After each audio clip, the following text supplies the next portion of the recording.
A rich man sheltered a shivering beggar, and when at night he heard the melody of a lullaby. "Daddy, I got first place," said Mealy. Andrew smiled. It was his daughter. For 15 years of her life, she had given her father many reasons to be proud of herself. And now the girl called her parent to inform about another victory.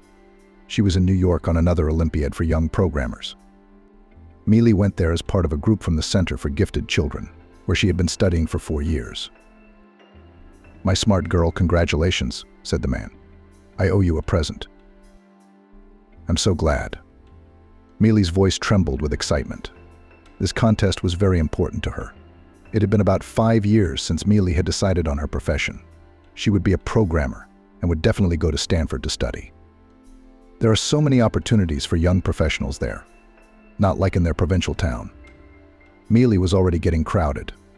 But to get into such a prestigious university, you need to win national and international competitions. So Mealy was doing her best.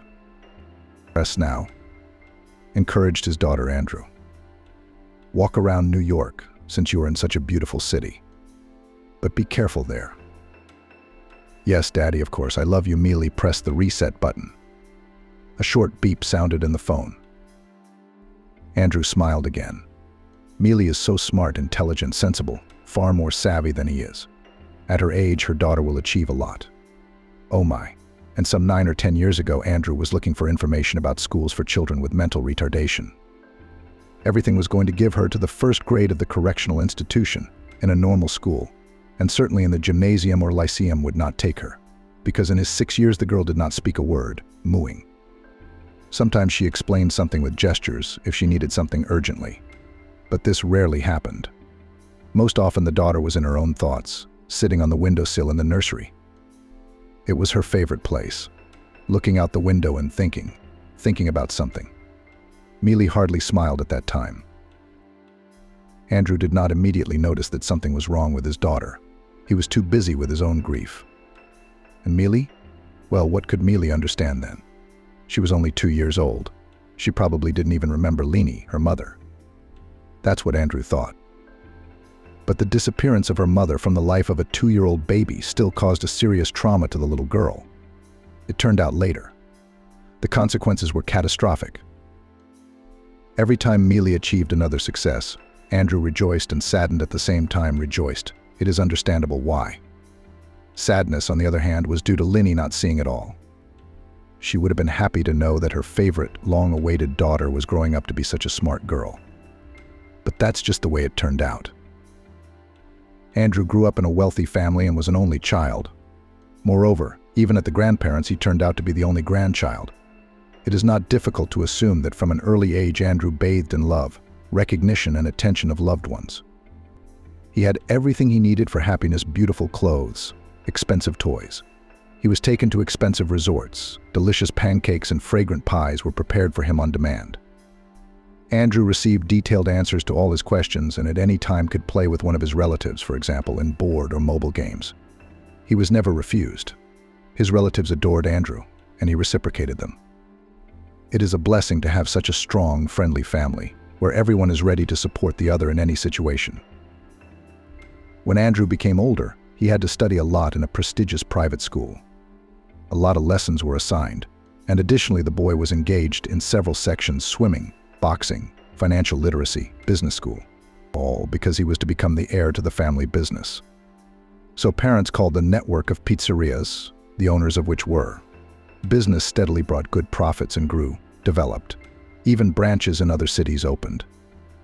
Andrew, since childhood, delved into the wisdom of family business. His father often took him with him to the office, showed his very young son financial documents. In general, his father was actively preparing his replacement. "There's not much that can happen to me. You must be ready at any moment to be at the helm," he said. However, immediately added, "But I hope, of course, for a long time to remain a leader. And in any case, I need a worthy assistant. Very soon you will become my right hand." Andrew didn't mind. He liked his father's business, liked to get into the nuances of his business. And the young guy sometimes had quite worthwhile ideas, which his father praised very much and put into practice. Andrew was a great pleasure to see the eyes of his parents light up with pride for his only son. Then Andrew went to study in Moscow, entered the economics department of a prestigious university. Not entirely independently, his father connected some of his connections, but Andrew studied completely independently and was one of the best students of the course. Metropolitan life fascinated the guy. It was bright, rich, diverse, full of adventures and new acquaintances. But Moscow was also tiring as a metropolis. It's good to come here to have fun, to get new impressions. But it's also great to study here, of course. Where else to find such a cluster of talented teachers, theoreticians, and practitioners who have achieved dizzying success? Thought Andrew. But by the last course he realized that his destiny life in his native small town. In Yumatov, quiet, calm, cozy. There is no such a rush there. The road to the office takes a maximum of 20 minutes, and that's if you get into a traffic jam. And in general, there is a special atmosphere in my hometown. It gives me strength and confidence. In general, Andrew himself decided to return to Yumatov. All the more his father needed a right hand. But he knew that if he wanted to stay in Moscow, his parents would not have pressured and did not oppose. They would have supported their son in any case. And it's just wonderful to have such a reliable rear behind him. Andrew came to Yumatov and got to work. Together with his father, they thought over a new project, the opening of a Japanese restaurant. This business was to become a new step in the development of the family business. Prospects were pleasing, plans were inspiring. It seemed that a cloudless future was ahead. In the end, everything with the restaurant of Japanese cuisine turned out, but not immediately, but after almost 5 years. For a while, the project had to be forgotten, as important events began to happen one after another in Andrei's life. And then later, this restaurant practically saved a man's life, distracted him, shifted his attention and helped him get away from destructive thoughts. But that was later. Anyway, one fine December day, Andrei decided that it was time for him to unwind. He called his former classmate Alexei, and the friends went to the skating rink, just like in the good old days. The skating rink was large, located on the central square of the city. The music was playing loudly, and people of all ages and builds were sliding smoothly on the ice. Snow was falling from the sky in large flakes. In the center of the rink stood a 3-meter-tall Christmas tree. Soon New Year's Eve, Andrei's favorite holiday since childhood. Until now, his parents made him a sweet gift, collected in a beautiful package with Santa Claus' favorite candies of their already 25-year-old son. Andrei was sincerely pleased with this surprise every time. He felt so warm at heart, and memories of his happy childhood came back to his mind at once. Andrei was confident on skates. In childhood, he and Alexei managed to go to the hockey section for 2 years. Then both of them had no time for sports. They started serious studies, but their skills haven't gone anywhere. Here he is, Alexei already at the other end of the rink with girls trying to get acquainted. Andrei grinned. Yes, his buddy will not miss a single beauty. Such a guy won't be missed anywhere. Andrei looked at his friend and therefore probably did not immediately notice her, a girl in a white down jacket and light jeans, so fragile, almost transparent. And he, a big guy, ran at her and of course knocked her down. Ouch. The young people exclaimed at the same time. Andrei suddenly felt his cheeks flooding with paint. He had pushed a man. The guy hastily gave the stranger his hand, helping her up. "Sorry, please, it's my fault." "Are you hurt?" he babbled, looking into her marvelous blue eyes. "No, I'm all right." The girl waved her hand. "I was looking around and didn't notice you driving." Andrew could not believe his ears. She apologized. Miracles and only. It would be more logical to hear outraged exclamations from the girl. "I'm sorry, I've only recently gotten on skates. Anyway, I don't know how to skate. That's why I'm bumping into everyone." "But instead," Evie said, "I'm the one who hit you." Andrew looked into the girl's wide-open blue eyes and realized that he did not want to let go of her hand. Although the interlocutor has long stood firmly on her feet, and in his help obviously no longer needed. Long brown strands of hair stood out from under her white down jacket. The girl's cheeks were bright pink from the frost. She looked so beautiful, so young, so touching, that the boy couldn't take his eyes off her. "Maybe if you don't mind, I could give you a lesson. Teach you how to skate." "You'd better stay on the ice," Andrew suggested. "That would be great." I never dreamed of having a personal trainer. But that's exactly what I need today, Evie smiled. That's how Andrew met his future wife. Only then, of course, he did not know about it yet. He didn't even think about it, just enjoyed talking to a beautiful girl. Looking like snow maidens in their white jackets, they took a long ride. Matthew had long since left the rink. Andrew and Evie still didn't want to part. They talked about all sorts of things that day, as if they had known each other for 100 years. Andrew was surprised at how much they coincided in everything. Of course, the young people exchanged phone numbers and started dating. Andrew knew about his father's plans for his personal life. The parent wanted his son to marry Mealy, the daughter of a local entrepreneur and business partner. Then the financial gatekeepers would merge their empires into something grand. Mealy was quite a nice girl. The same age as Andrew, serious, career-oriented. She was also preparing to become her father's right-hand woman. Andrew was even initially not against becoming her spouse. Why not? A worthy option. But meeting Evie put an end to all those plans. Evie was from a middle-class or even poor family. It was a fine line. Evie lived with her parents and 2 younger brothers in a 2-room apartment. They didn't starve. They didn't wear rags. Evie had even graduated from the local university. But the family couldn't afford much. For example, they never traveled or dined in restaurants. That is, the financial levels of Evie and Andrew were very different. The girl was a little embarrassed by this, but the guy didn't care. He dreamed of showing Evie the whole world, to make her life bright, happy, and carefree. Andrew truly fell in love and felt that it was mutual. The guy realized that his parents would not be thrilled with this choice. At first, they warned him so many times about girls who dreamed of hooking a boy from a wealthy family, mercantile ladies who planned to move into a beautiful life on the hump of a man in love with them. Andrew knew that such really existed, even met him more than once. But the intentions of such pirate girls were obvious, no matter how much they tried to hide it. And Evie? She was different. Andrew was sure that his mother and father, having gotten to know Evie better, would understand everything and accept his son's choice. And even if not, Andrew was almost indifferent to the opinion of his parents, just to be near his beloved, to see her deep blue eyes, hear her gentle voice and feel how she puts her head on his shoulder. This gesture, for some reason, was particularly endearing to the guy. And so it came to pass. Evie was very afraid to meet Andrew's parents, but it was impossible to postpone. The guy proposed to his beloved, she agreed. No matter how it went, she'd have to meet her new in-laws. The acquaintance went just fine. As Andrew expected, the charming bride won the hearts of his mother and father. It could not be otherwise. Andrew, of course, met with the parents of his future wife and was surprised to note that Evie's father clearly abused alcohol. It was noticeable in his eyes, skin color, trembling hands. The girl's mother looked pale and exhausted. Apparently, she had to carry her entire family on her own. Andrew then sincerely felt sorry for her. Kira did not tell Andrew about his father before, apparently embarrassed. But did she think that his attitude to her because of this will change? How could Kira assume such a thing? In general, having seen in what conditions live his beloved, Andrew even stronger strengthened in the decision to quickly take her away from there, in a new life. Then there was a wedding, lavish, loud, cheerful.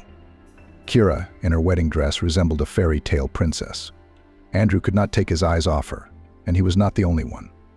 The bride received many compliments from all the guests. True, Kira did not know how to accept them at all. Very embarrassed, although she was pleased. Andrew and Kira began to live in the apartment of her husband. The guy has long since settled in his own home, to his parents came only to visit. Those were wonderful days. Kira was getting used to a new home, to a new life. The newlyweds were learning how to live together.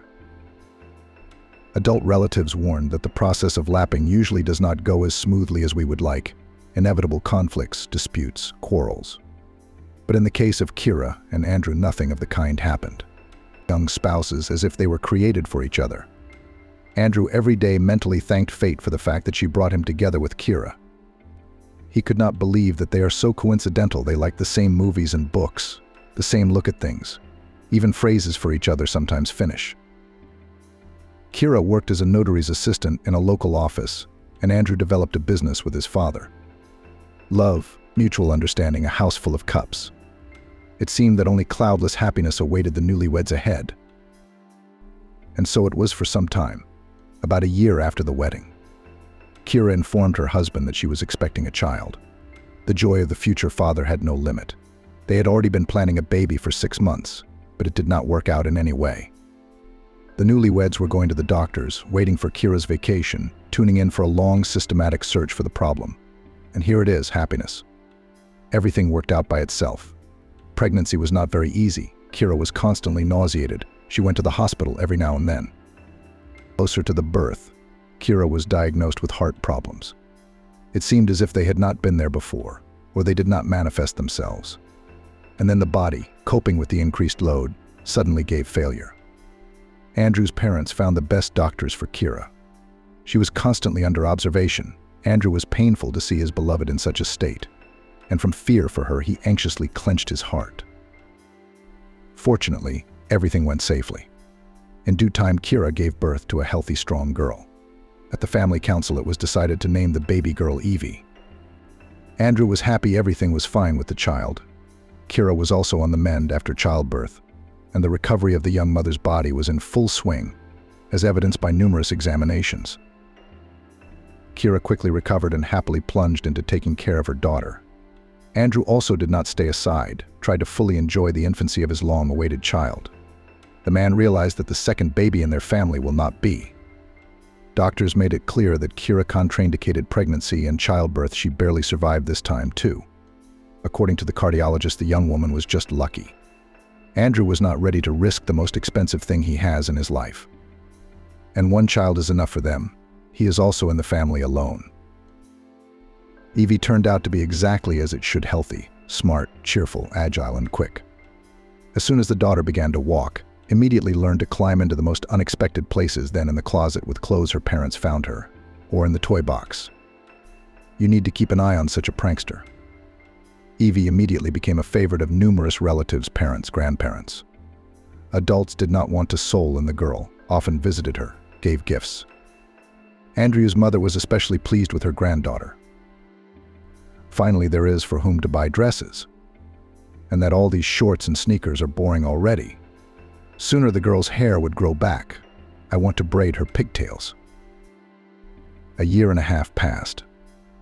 Evie was already starting to talk.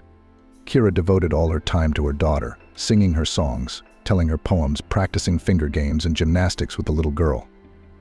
And the results were evident.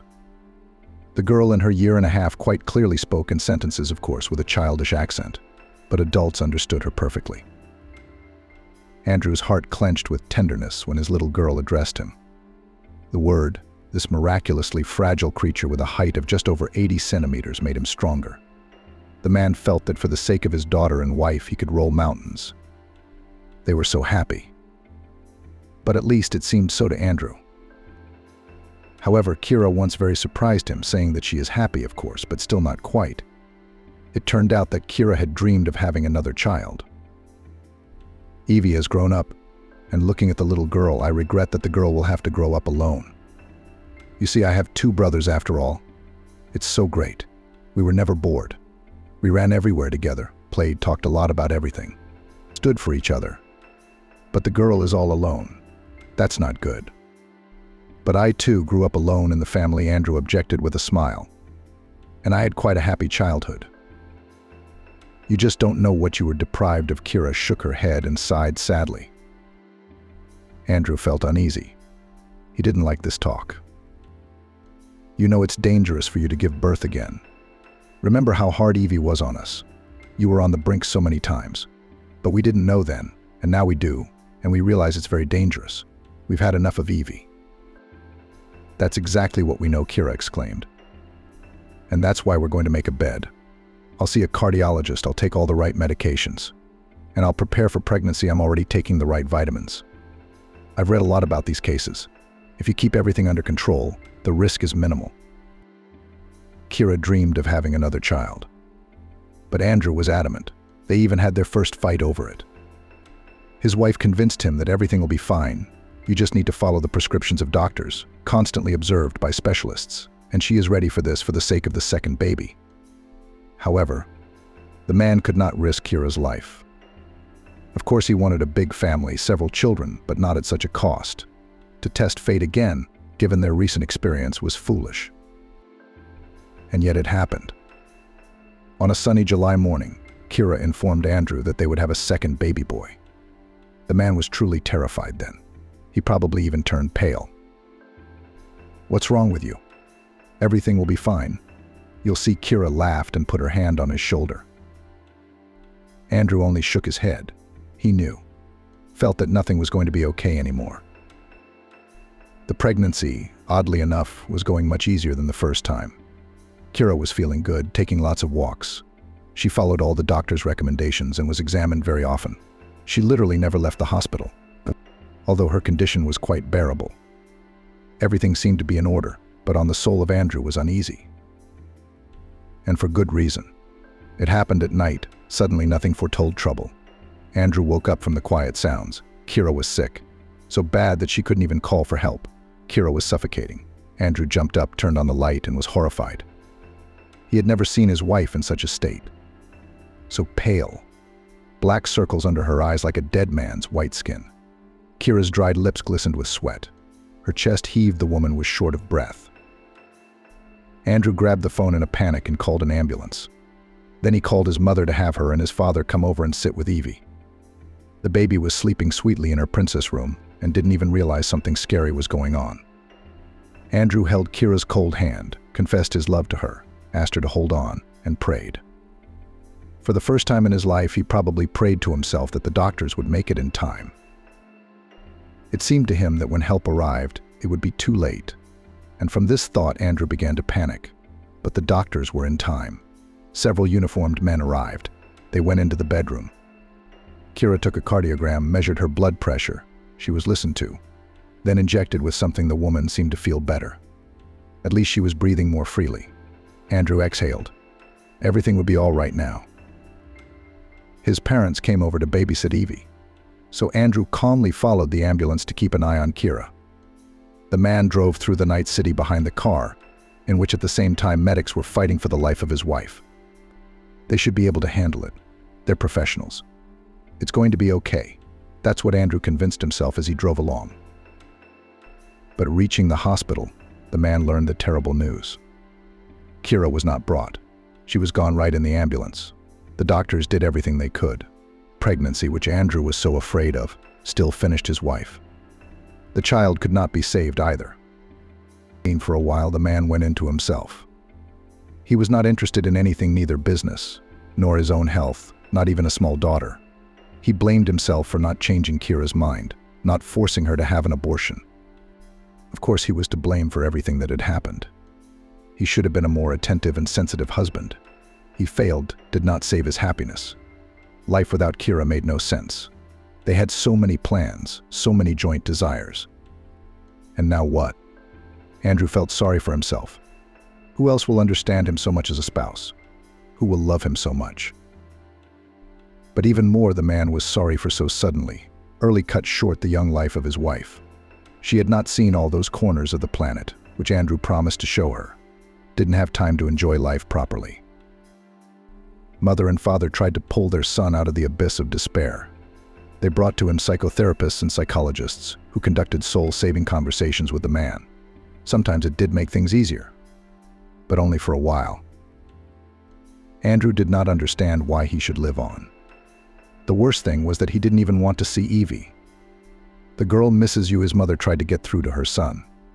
Not only did her mom die, but her father disappeared from her life. Just imagine what it's like for the child. Andrew didn't want to imagine anything. He didn't care. And anyway, what can a little girl who is not even 2 years old understand?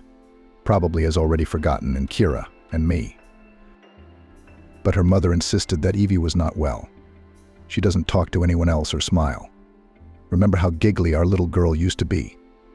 Now she sits around all day rearranging cubes. It's a terrible sight. No one can get her to move. What if you can do it? Only 6 months after the tragedy, Andrea began to slowly come back to life. Parents, friends, and doctors helped. And of course Evie too. The man started working again.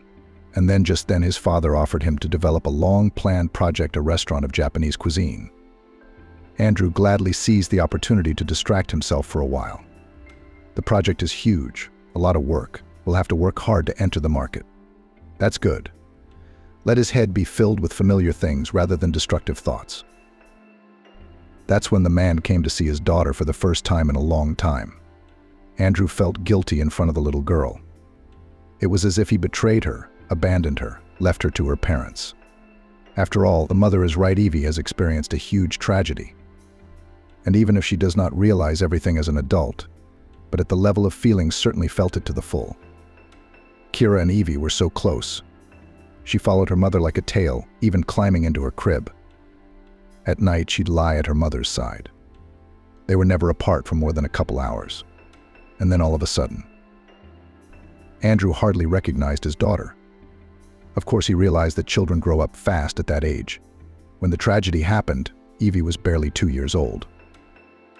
How hard it is for Andrew to survive such a tragedy, to lose his beloved wife Kira, and to see the state of his little daughter Evie after this grief. And after 6 months, he finally decided to visit his daughter. And she was already 2.5 years old. The look of her blue eyes, so similar to Kira's eyes, was sad and somehow adult, not childishly serious. Evie had really grown quiet and sad. She didn't run, she didn't laugh, she didn't even smile. She used to be such a talkative little girl, a real giggler. Relatives and friends were surprised at how developed she was for her age. And now the girl said nothing at all, only sometimes mooed something under her nose. This discovery alarmed Andre. The mother explained that it was the consequences of stress, that all the doctors examined Evie. Physically, she is healthy. But the doctors don't really believe that she used to talk so well for her years. They say it'll work out, she'll talk again. Many children her age are still silent. Andre was grateful to his parents for taking care of his child. He himself was in no condition to take care of the baby after losing Kira. Eva is very cute. For us it is even enjoy, they said. Andrew went with his head into work on a new restaurant of Japanese cuisine, Yamato. He put all his efforts into the project, trying to achieve the highest quality. The restaurant opened even ahead of schedule, but Andre wanted more. He dreamed of having guests from all over the city, and even the region. With Evie he now saw, but not often. The girl still lived with her grandparents. Andrew plunged into work with his head, trying to distract himself from the heartache. Andrew's mother did a lot with her granddaughter Evie and took her to specialists. She developed the little girl at home as best she could. But there was no result. Evie grew up, but she never spoke. It was painful for Andrew to see his once cheerful little girl in such a state. It seemed she still hadn't recovered from what had happened with Kira. Andrew, of course, was still worried too. He longed for Kira, blamed himself periodically, and despaired over his inability to hug his loved one. But he was older and stronger. Besides, he had a job in Evie. She could not cope with her misfortune, and the specialists, on which her adult relatives were not stingy, were powerless. Andrew, on the advice of doctors, bought a cozy country house with a large yard. On the territory arranged for Evie a whole fairy tale park with fountains, swings, and even her own little castle, and in the backyard for the baby built a pool. Many doctors said that swimming has a beneficial effect on the nervous system of children. So Andrew took it upon himself to teach his daughter to swim. Evie quickly figured out what to do. Now she did not get out of the pool in the summer days and again from side to side like a fish. But that didn't work either. True, she became more athletic and sturdy, which of course is not bad either. But she was still silent and not particularly eager to interact with the world around her. Andrew was now taking care of his daughter on his own. That was his decision. After all, a daughter was his fatherly responsibility and duty. During the day with Evie sat Nanny, because the little girl could not be given to a regular kindergarten, and in the correctional did not want there are children with serious diagnoses and mental retardation. Evie is not like that. She is very smart. She has lively, intelligent eyes. She just doesn't speak yet. But daycare is voluntary. You can take your child if you want, or you can keep her at home. And Evie's 6 years old. School's just around the corner. If it goes on like this, we'll have to send the little girl to a special school for children with special developmental needs. Andrew dreaded the thought of sending Evie to a special school. He knew his daughter was capable of many things. She sees everything, notices and understands everything, but she is silent. She can't go to a remedial school, it would only make things worse. But the doctors made it clear that there was no other way out. If a year of rehabilitation does not yield results, Evie will be enrolled in a special school, because she must be educated anyway. Evie, will you say a word? Andrew begged his daughter. You can, can't you? I know. The girl looked at her father with indifferent eyes and remained silent, and then went to his room, sat on his favorite wide windowsill, hugged his knees with his hands and thought about something known only to her. She could sit like that for hours. That November evening, Andrew stayed late at the office. He warned Evie's nanny and promised to reward her generously for her overtime hours. She didn't mind. I've had a lot of children, the nanny shook her head. But this is the first time I've met such a quiet and unproblematic. It's a pleasure to sit with the girl. You can't see her, you can't hear her. Andrew, of course, was not pleased with such compliments to his daughter. It would be better if Evie, like other children, asked a million questions a minute and methodically trashed the whole house. But no. Sitting on the windowsill, staring off into the distance. If you call her to dinner, she comes, eats, cleans up the dishes. If you don't call her, she won't remember that it's time to eat. And so it is in everything. No initiative, no desires. Except for the pool in the summer months gave the girl some pleasure. And even there, in the warm water, she did not smile. So Andrew left the office late. It was almost 8 o'clock. On the way, the man remembered that Evie's favorite cereal had run out at home. It would be a pity if she didn't get the usual product for breakfast. No, the little girl wouldn't make a scandal, wouldn't get cranky, and certainly wouldn't get hysterical. Evie probably wouldn't give away her disappointment. In that sense, Evie was indeed a trouble-free child. But Andrew wanted to please his daughter, at least in small things. He carefully noticed what Evie liked and tried to bring her positive emotions more often. Andrew parked near a convenience store and got out of the warm interior of the car. It was slushy, dark, and uncomfortable outside on a cold November evening. His face was immediately blasted by the icy wind. The man lifted the collar of his jacket to protect his neck and cheeks from the merciless gusts and walked briskly toward the supermarket doors. The doors obediently slid to the sides, letting the visitor inside. Andrew found himself on the stairs leading upward. It was much warmer here than outside, but the dim bulb under the ceiling gave little light. The entire floor was covered in dirt that the cleaning lady hadn't had time to clean up yet, not a very cozy or pleasant place. The man was about to go up to the store when he noticed a girl in a thin coat that was soaked through. She was sitting behind a column on a high curb that stretched along the wall. Andrew stopped. There was something about the girl's appearance that the man immediately realized she was in trouble and needed help. Long blonde hair, disheveled by the wind, thin hands shivering in the deep pockets of her coat, and her eyes huge eyes of a marvelous turquoise hue. Andrew, it seems, had never seen such confused and sad eyes. It was necessary to approach this stranger, to find out what happened, but Andrew did not want to frighten her. After all, he is a man, and she is a fragile young girl, probably anxious and thinking about him unknowingly. So he walked on by. The supermarket was already sparsely populated. Andrew walked slowly through the rows, throwing Evie's favorite cereal, sausage, cheese, some fruit for himself into his basket. Then he saw a beautiful doll that looked a lot like Evie. Andrew smiled and put the pink box with the rest of his purchases. Maybe this toy would make his silent princess happy just a little. All the while he wondered if that girl would still be there when he left the store. The man hoped that the girl would leave, because otherwise he would have to offer her help. Otherwise his conscience would torment him later. Who knows what her story is? I would not want to get involved in anything. But Andrew's hopes were not realized. The girl sat in the same place, wrapping her arms around her shoulders, trying to stop shivering. Apparently she was frozen to the bone in her thin, soaked coat after the recent downpour with hail. Andrew approached her resolutely and, trying to soften her tone as much as possible, asked, "Are you all right?" The girl raised her amazing eyes at him, in which clearly read surprise. But she smiled a very beautiful, sincere, and kind smile. "Yes, of course, it's all right." "I think you're not telling the truth," Andrew also smiled and replied. "You see, when people are fine, they don't sit alone in the supermarket, shivering from the cold. Maybe you should call a cab. You obviously need to get home, get warm." "No, I don't have a home. I don't have a home," she admitted with her head down. "How?" Andrew was surprised. She didn't look homeless in any way. She looked well-groomed and not badly dressed. "It's a long story. But everything will be fine with me. I'll think of something now," she assured.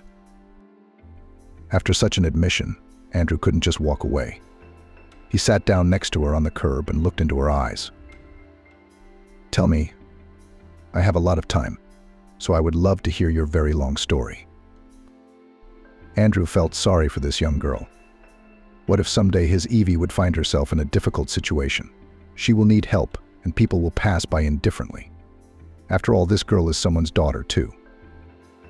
Here's what a stranger who identified herself as Stacey told me. "I grew up in a village in a large family. When I was 10 years old, my father died on a construction site, and our family fell on hard times. The head of the family used to provide for us. By village standards, we lived very well, a full cup, our own household. My mother didn't work. She took care of the house and the children. There were 5 of us. I was the eldest. A vegetable garden, chickens, 2 cows, a goat, there was enough to do. And then Mom was left alone with us. At first, it seemed that the family would manage to stay afloat. But soon it became clear nothing would work. There was a catastrophic lack of money. We had to sell livestock, but the proceeds were not enough for long. Mom tried to work, but for some reason she didn't stay anywhere for long. And in the village there was not enough suitable vacancies. And so my mother started to take to the bottle. Apparently, when she got drunk, she forgot about the loss of her loved one, moneylessness, lack of work, and need. We children were left to our own devices. The house was always dirty and uncomfortable now. I, as the eldest, tried to keep order and bring up my younger brothers and sisters. But I was just a child myself. Looking at what was happening, I firmly decided that I didn't want to live like that. I will definitely have a different fate. While my brothers and sisters rejoiced in the freedom that no one controls, does not force to clean or do homework, I studied. I realized that in order to make it in the world, you have to get an education, and for that you have to sweat. I was praised at school, set as an example to my classmates, and there was a reason for that. Everyone knew the conditions in which I lived. And yet I managed to always look clean, tidy, and study only for A's. Toward the end of 9th grade, Stacey decided on her future profession. She decided to become a teacher. The girl was good at getting along with children, especially with little ones. She taught all her younger brothers and sisters to read and write, although they resisted at first. But Stacey managed to find an approach to each one. She also enjoyed watching the children of her neighbors, and not just to make sure that they did not climb anywhere, and taught them useful things: toddlers, colors and shapes, and older letters and numbers. The parents of the children were delighted with the results and paid the clever girl with food and sweets. Everyone said that she would make a wonderful teacher. In fact, the adults encouraged Stacey to think about her future profession. Time flew by, and now Stacey received her high school diploma with only A's. Her teachers helped her apply to teacher training college and helped her get a dormitory. There was no hope for Stacey's mother in this regard. She had lost her way, turning into a likeness of herself. It was obvious to everyone that there was nothing to be done. The younger children had been placed in an orphanage. It was simply too dangerous for them to stay with such a mother. Stacey had at least looked after them, but the girl had to study. She felt sorry for the younger ones, but she realized that they would be better off in the orphanage, where they would at least be fed and sent to school. And what awaited the children at home? Hunger, cold, and dirt. Stacey's life began anew. She took to her studies with gusto, used to studying, learning new things, becoming smarter and more experienced. Soon she became the best student of her course and was held up as an example to her classmates. In the course of her studies, Stacey realized that she liked working with difficult children. It's easy to work with ordinary children, but kids with special needs are more interesting, and the results are very satisfying. That's why Stacey specifically asked for an internship at a remedial school. There she immediately found out that she can find an approach even to the most difficult children. She was in contact with children with very serious diagnoses, to which even experienced specialists could not reach. "You have a gift, no other way," wondered the head of the school. Stacey smiled embarrassedly. She had been modest and shy since she was a child. After graduating from college, Stacey was immediately hired at the very school where she was interning. The salary was small, but it was enough money for food and a tiny apartment on the outskirts of the city. Her own place, albeit modest.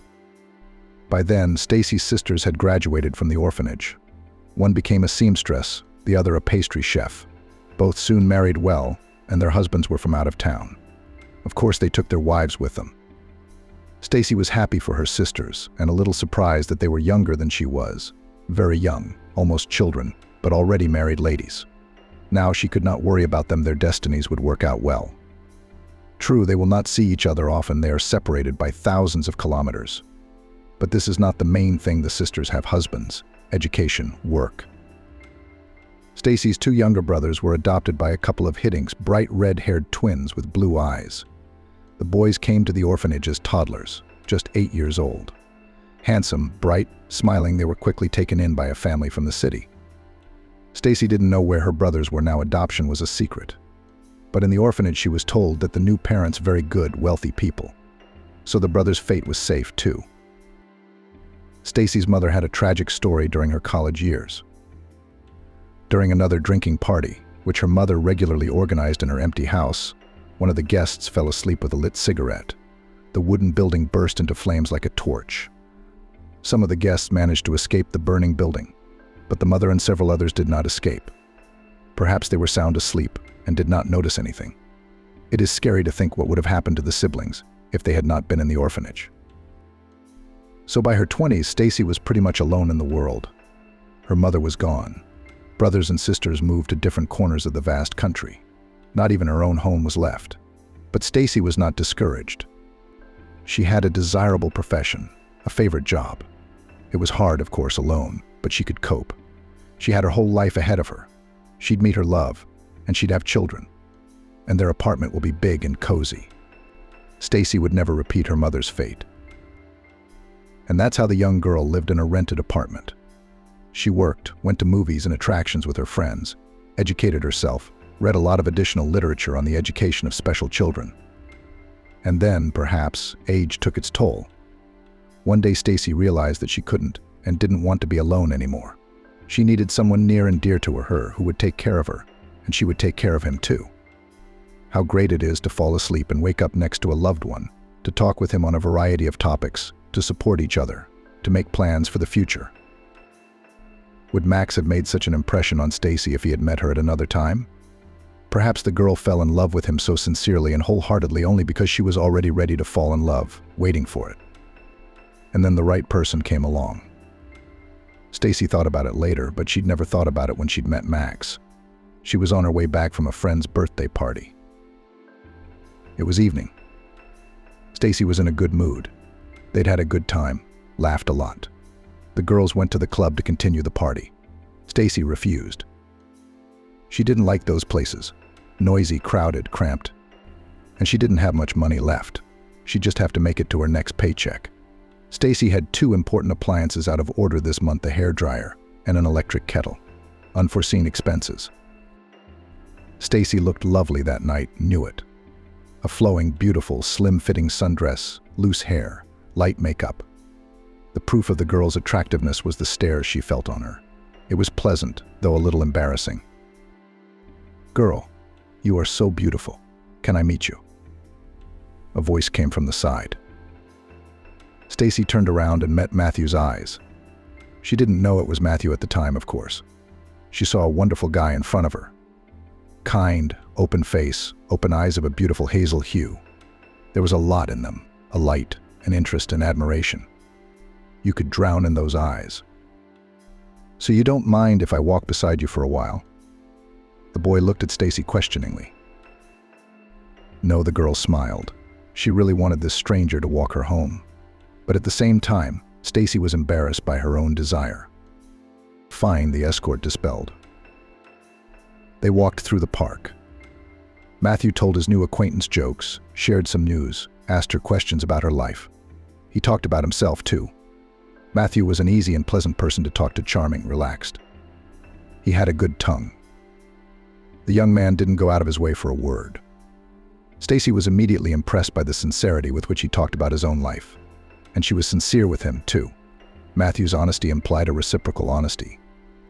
It turned out that Matthew and Stacey had a lot in common. Matthew, too, had grown up in the village, and he, too, was the eldest in a large family, except that he didn't know his father and didn't remember him. He'd asked his mother, of course, but she didn't seem to remember who had given her her firstborn.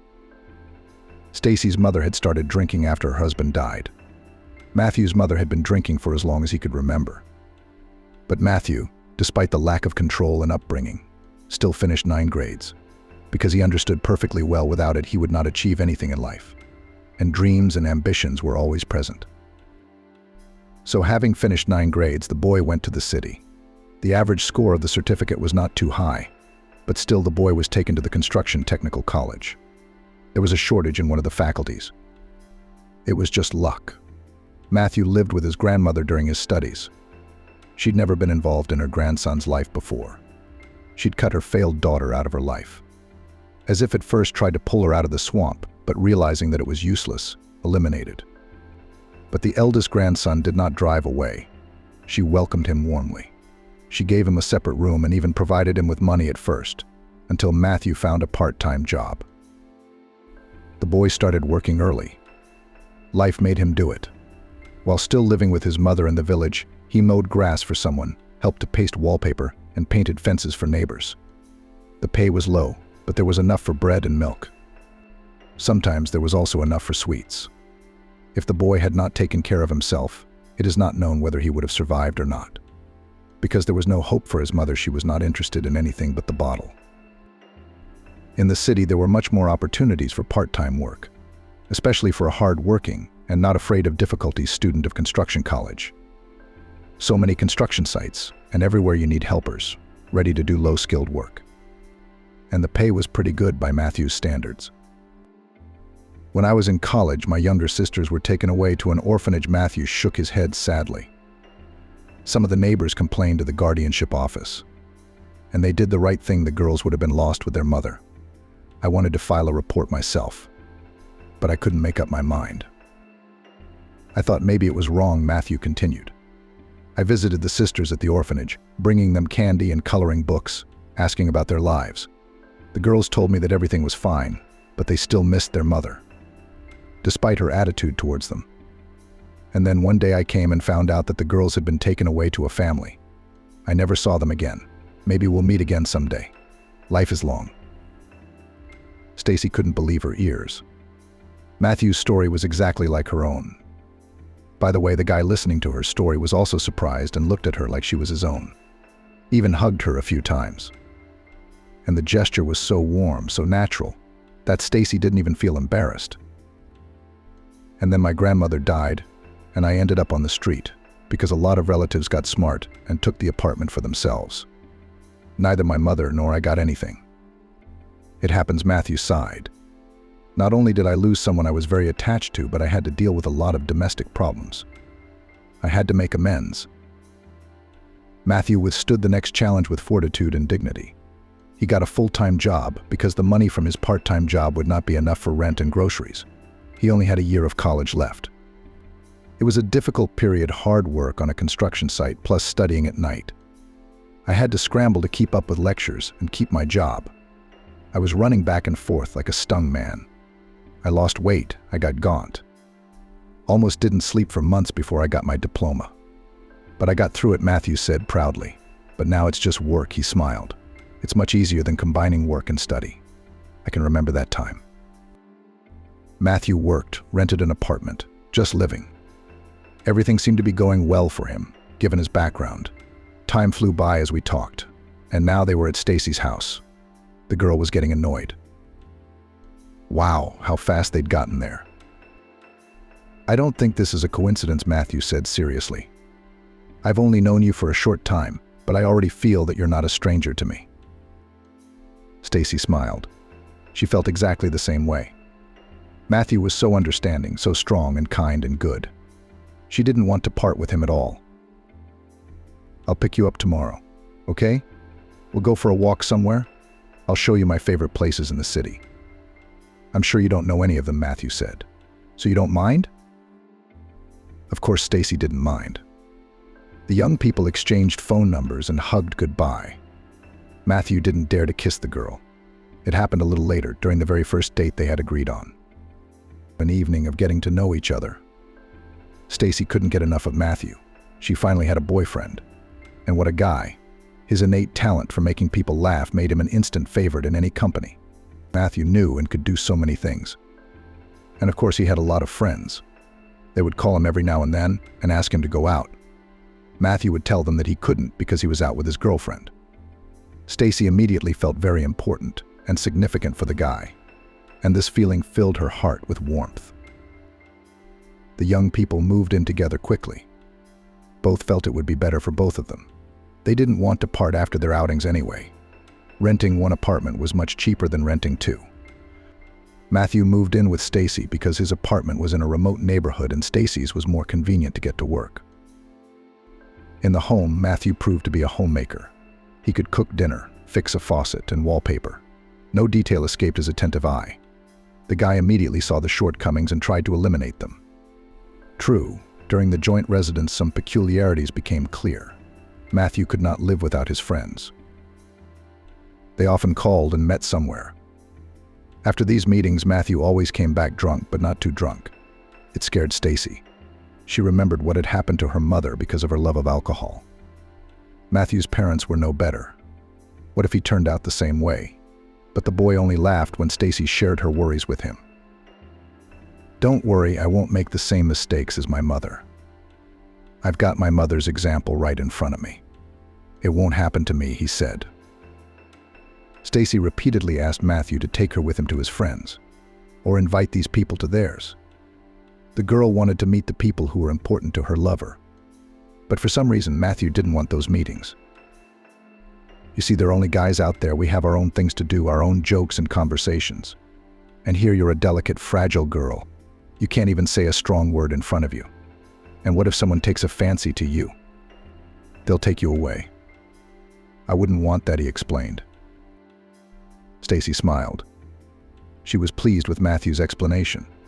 Still, he spent too much time with his friends and came home drunk too often. The cloudy eyes, the wobbly gait, the odd wandering smile on his lips. It was a condition that frightened Stacey. And so it went for several years. Stacey and Matthew lived together. The young people became almost a family. At first, the girl dreamed that they were about to get married and, like everyone else, start planning children. The prospects were breathtaking. But these hopes were not destined to come true. Matthew was changing. Maybe he'd always been like this. Stacey just looked at the man she'd chosen through rose-colored glasses and didn't notice his flaws. In fact, at first, Matthew was trying to charm Stacey, showing his best qualities. He knew what it took to attract a girl like Annie. Matthew was disappearing more and more with his friends. Stacey waited for him at night, worried about what might happen to him on the street at this hour. Matthew had come home beaten up a few times before. He often came home drunk. Sometimes, far past midnight, the guy would fall on the couch and start singing loudly, even though he had to go to work in a couple of hours. Naturally, Matthew was unable to work after a night of drinking, and problems with work began. No employer wants an unreliable employee who can easily oversleep and not show up on time. Once or twice you could tolerate it, but when it happened again and again, Matthew was fired. The periods when the guy was out of work and out of money became longer and longer. During this time, Matthew was supported by Stacey. She paid his rent, bought groceries, and even gave him pocket money. He asked for it, and Stacey couldn't refuse. She genuinely felt sorry for Matthew. He was so sincerely remorseful each time, and he promised so convincingly that it was the last time it would happen that he would get clean, explaining his attachment to the bottle as a result of his difficult childhood. How could one not feel sorry for such a person? More on that later. Matthew changed not only outwardly, but also inwardly. He became aggressive. Now he could just yell at Stacey, call her names. Most of the time it was about money. Matthew demanded a lot of money, and Stacey's salary was small. The money was barely enough for the bare necessities. Matthew would just blow through her paycheck. Stacey couldn't even afford to go to a cafe with her friends once a month. Matthew hung out in bars almost every day. He and his buddies took turns throwing banquets. When it was Matthew's turn, he'd ask Stacey for money. He hadn't worked himself in years. Why should he? He was doing well enough. Stacey, of course, had long hoped for a miracle. She believed that with her love and attention, she could pull Matthew out of the swamp that was dragging him deeper and deeper. Stacey offered to take Matthew to the movies, dragged him out for walks in the evenings, tried to find him a job herself. It was all to no avail. A couple of times Stacey wanted to leave Matthew, even packing her things. But when Matthew saw this, he tearfully begged her to stay. "I'll manage, won't I? I love you so much. I'll be lost without you. You'll see, I won't be able to live." Stacey sighed and stayed. She really thought Matthew would be lost without her. She was very angry with her husband's friends. They were the ones Stacey blamed for what was happening to Matthew.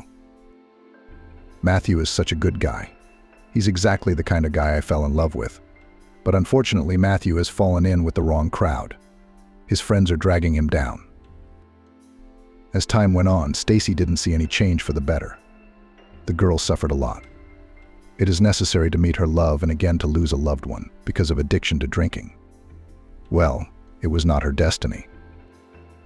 Living with Matthew was getting harder and harder. He didn't work at all. He didn't even work part-time like he used to. He was taking money from Stacey. She had to go grocery shopping on her way home on payday. She also transferred the rent to the landlord at once because her card was in Matthew's hands and he was looking forward to that day. And then that was it, no more money. Stacey tried to argue. Of course she wouldn't give Matthew the card, explaining to him that it was wrong. But then he'd lose his temper, start screaming, smashing everything around him, calling Stacey all kinds of names. His eyes would glow with rage. Stacey was afraid of Matthew at those moments, even though he'd never laid a finger on her. "Why do you need him like that?" wondered her friends, who were aware of what was going on. "Throw him out of the house and let him live as he likes." If only it were that simple. For one thing, Stacey still felt sorry for Matthew and loved him. Stacey cared about Matthew. Moreover, she even felt responsible for him. Secondly, the girl was elementary afraid. She realized that Matthew wasn't going anywhere, and if Stacey ran away from him, Matthew would chase her. He was becoming more and more aggressive. It was simply dangerous to make a man like that angry. Stacey could see that Matthew's behavior and her own life were only getting worse. But she saw no way out of the situation, and so she accepted everything as it was. She even tried to justify Matthew's behavior. He didn't hit her. He truly loved her. He had swore at her when she was about to leave him. And then that terrible November evening came. Stacey came home early. It was a shortened day at the remedial school. The head of the department was celebrating her anniversary. Stacey returned in high spirits. She had received a bonus as one of the best workers. Pennies, of course, like her salary, but still nice. Stacey's paycheck was small, but she liked the work itself. She knew how to deal with special children. Stacey was happy to see her little students succeed. Each one she looked for an approach, and it was even interesting. But unfortunately, working in a government agency didn't pay very generously. Stacey was offered to move to a private developmental center with good money, but she could not leave the students who were so drawn to her. There were some of them who had no contact with anyone else at all. So for now, Stacey hesitated. So the girl came home early. Matthew was sitting in the kitchen, far from sober. Stacey was very tired. It had been a long week, and there were mountains of dirty dishes, ashes scattered on the table, crumbs on the floor, and things strewn about the room in disarray. Matthew's things. Stacey felt herself starting to boil. "Matthew, what kind of pigsty have you created here?"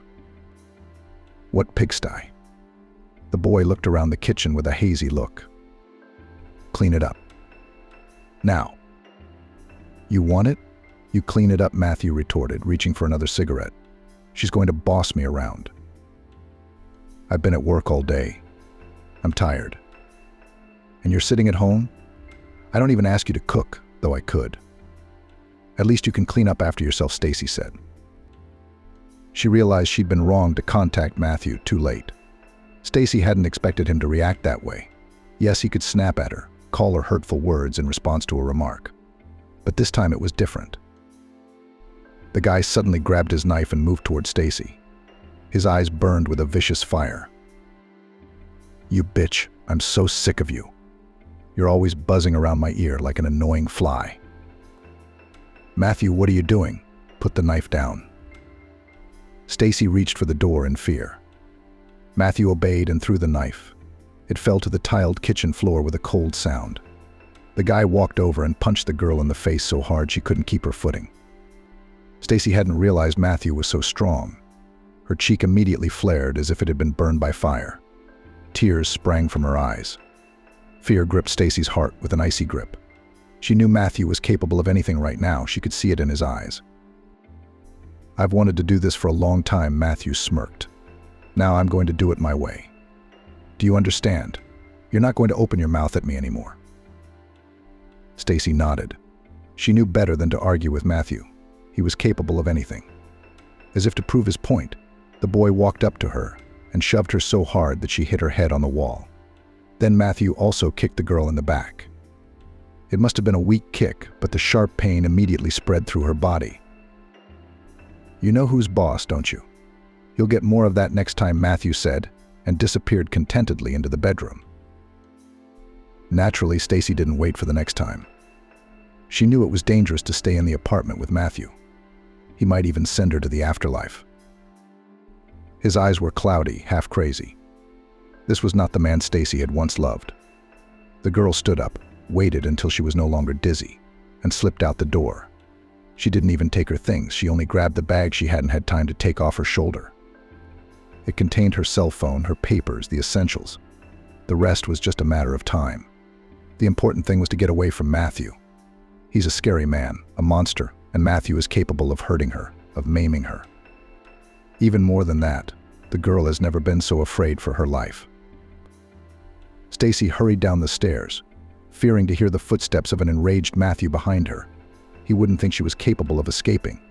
But where would she go? She has no relatives in the middle of the night, no money either. Of course, Matthew will be furious when he finds her missing. Stacey wanted to be as far away from home as possible at that moment. The girl popped out into the cold November evening wearing a light coat, uncomfortable heeled shoes. It was cold, dark, uncomfortable. Stacey flew forward, unable to see the road. To keep warm, she jumped on the first bus she could find. It gave her time to catch her breath. Warm interior, soft seat, quiet, cheerful music, minimal passengers. Stacey stared out the window at the cityscape and wondered where to go. Nothing came to mind. Yes, Stacey had her friends Kira from work and her former classmate Mealy, but both were married with husbands and children. She didn't want to embarrass them. She started calling local hotels. As luck would have it, all the rooms were booked. What to do? "Sure," said the stern female conductor, interrupting Stacey's frantic attempts to find a place to stay. The girl inhaled and stepped out of the cozy cabin into the unsightly night. A cold rain started the evening. Stacey's coat was immediately soaked through. The girl was completely frozen.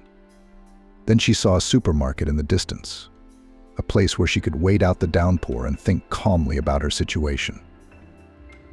There had to be a way out, and Stacey would find it. She would. Just have to hide from the rain first. "But I've been sitting here ever since." Stacey looked at Andrew as if waiting for his verdict. "I think we should report him to the police," the man said. "I can tell you've never been in this situation before." Stacey smiled. "But when the police arrive, they'll find Matthew calm and sane. My words mean nothing. There's no sign of a beating. The police will leave and I'll be alone with Matthew. What do you think he'll do to me after that?" Andrew shook his head. "Yes, Stacey, of course you're completely right. Matthew will get away with it. Stacey, don't you have anywhere to go at all?" "No," the girl sighed sadly. "Don't think anything bad. I'd like to offer you a place to stay tonight. I have a big house. I live there with my daughter. You will rest, and then decide how to proceed. What do they say? The morning is the morning." "I hate to embarrass you, but I really don't have anywhere else to go." "That's true, so I'll take it." Andrew realized that it was a strange, risky decision to let a complete stranger into the house, except that he couldn't leave the girl in trouble. She really needs help. It wouldn't be a big deal if Stacey slept over. Evie's nanny looked at Stacey with surprise as Andrew let her step forward into the house. But she didn't say anything. She was a professional and knew better than to meddle in the personal affairs of her employers. "Evie's asleep in her room," the nanny reported. "I wanted to wait for you, but you were late today." "Thank you very much, and I apologize for the delay. Of course you will be compensated for those hours. I'm sure they will. Nanny smiled. You're always very generous. Andrew showed Stacey to the guest room. The girl looked around in surprise. It was probably the first time she had ever been in such an environment. High ceilings, wide staircase, stylish interior. And you only live here with your daughter? She asked. Yes, the two of us, sighed Andrew. Excuse me, but where's the girl's mom? She is no longer there, he replied sadly. Andrew has long been accustomed to this question. Many people were surprised that the father was raising his daughter alone. Make yourself comfortable. Take a hot shower, you need to warm up. The fridge is down there. Take whatever you want. There are clean robes in the guest bedroom.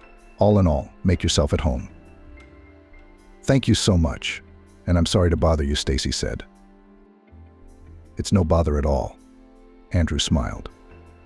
The main thing is that everything ends well for you. Andrew went to his room. On the way he looked into Evie's bedroom. The girl was sleeping sweetly under the blanket, putting her hand under her cheek. Her hair was strewn across the pillow. A light blush played on her cheeks. The nightlight on the nightstand glowed faintly, as always. Evie was afraid to stay in the dark. Andrew took a quick shower, changed into his pajamas, and laid his head down on the pillow with pleasure. How tired he was today. It was a little strange to realize that there was a stranger, a complete stranger, in the house right now. But Stacey was just a confused girl in a difficult situation. She wasn't lying, Andrew could feel it. By his age, he had learned to be a pretty good judge of character. Andrew woke up from an unusual sound, glanced at the clock. It was almost 4. What's wrong? There were still hours to go before the alarm clock rang. What woke him up? The singing. It was a quiet, gentle singing, something subtly familiar, even native. Andrew raised himself on his elbow and listened. The singing seemed to be coming from Evie's bedroom. What the hell was that? And then it hit him. He remembered that Stacey, the girl with the hard luck he'd picked up from the supermarket, was sleeping at the house tonight. The man jumped up and rushed into Evie's bedroom. Why was this girl sneaking into his daughter's room? What was on her mind? Andrew wanted to rush into the nursery to give the guest an interrogation, but he was stopped by a ringing child's voice. Again. Let's do it again. My mom used to sing this song to me. Andrew cautiously peeked into the bedroom. He saw a touching picture. His daughter was lying in her crib, looking at the visitor with a smile. Stacey was sitting nearby in a high chair, stroking the girl's head and softly singing her a lullaby. Andrew remembered the song. It had once been sung by his wife to their daughter. But how had the little girl memorized it at such a young age? He froze, not believing his ears. The girl was actually talking to Stacey. She asked to sing the lullaby again and said that her mother sang it to her. Andrew's heart was pounding frantically. He was afraid to believe that his daughter had finally spoken after a long silence. Maybe he just imagined after a dream? That's it, baby girl. It's time for bed. Stacey smiled as she tucked the girl in. Good night, said the girl clearly. Andrew barely held back a sigh of surprise. Just don't you go away. We'll see each other tomorrow, won't we? She asked. Yes, I'll see you. Stacey nodded. As she left the room, she ran into Andrew. Oh, we woke you up. I'm sorry, I didn't mean to. She fussed. It's just that the girl screamed in her sleep, and I ran to soothe her with a song, out of habit. She always helps my students. But how did you know her name was Evia? I did not tell you, surprised Andrew. How did you know? Stacey was surprised. The girl told me. We met her. Let's go into the living room.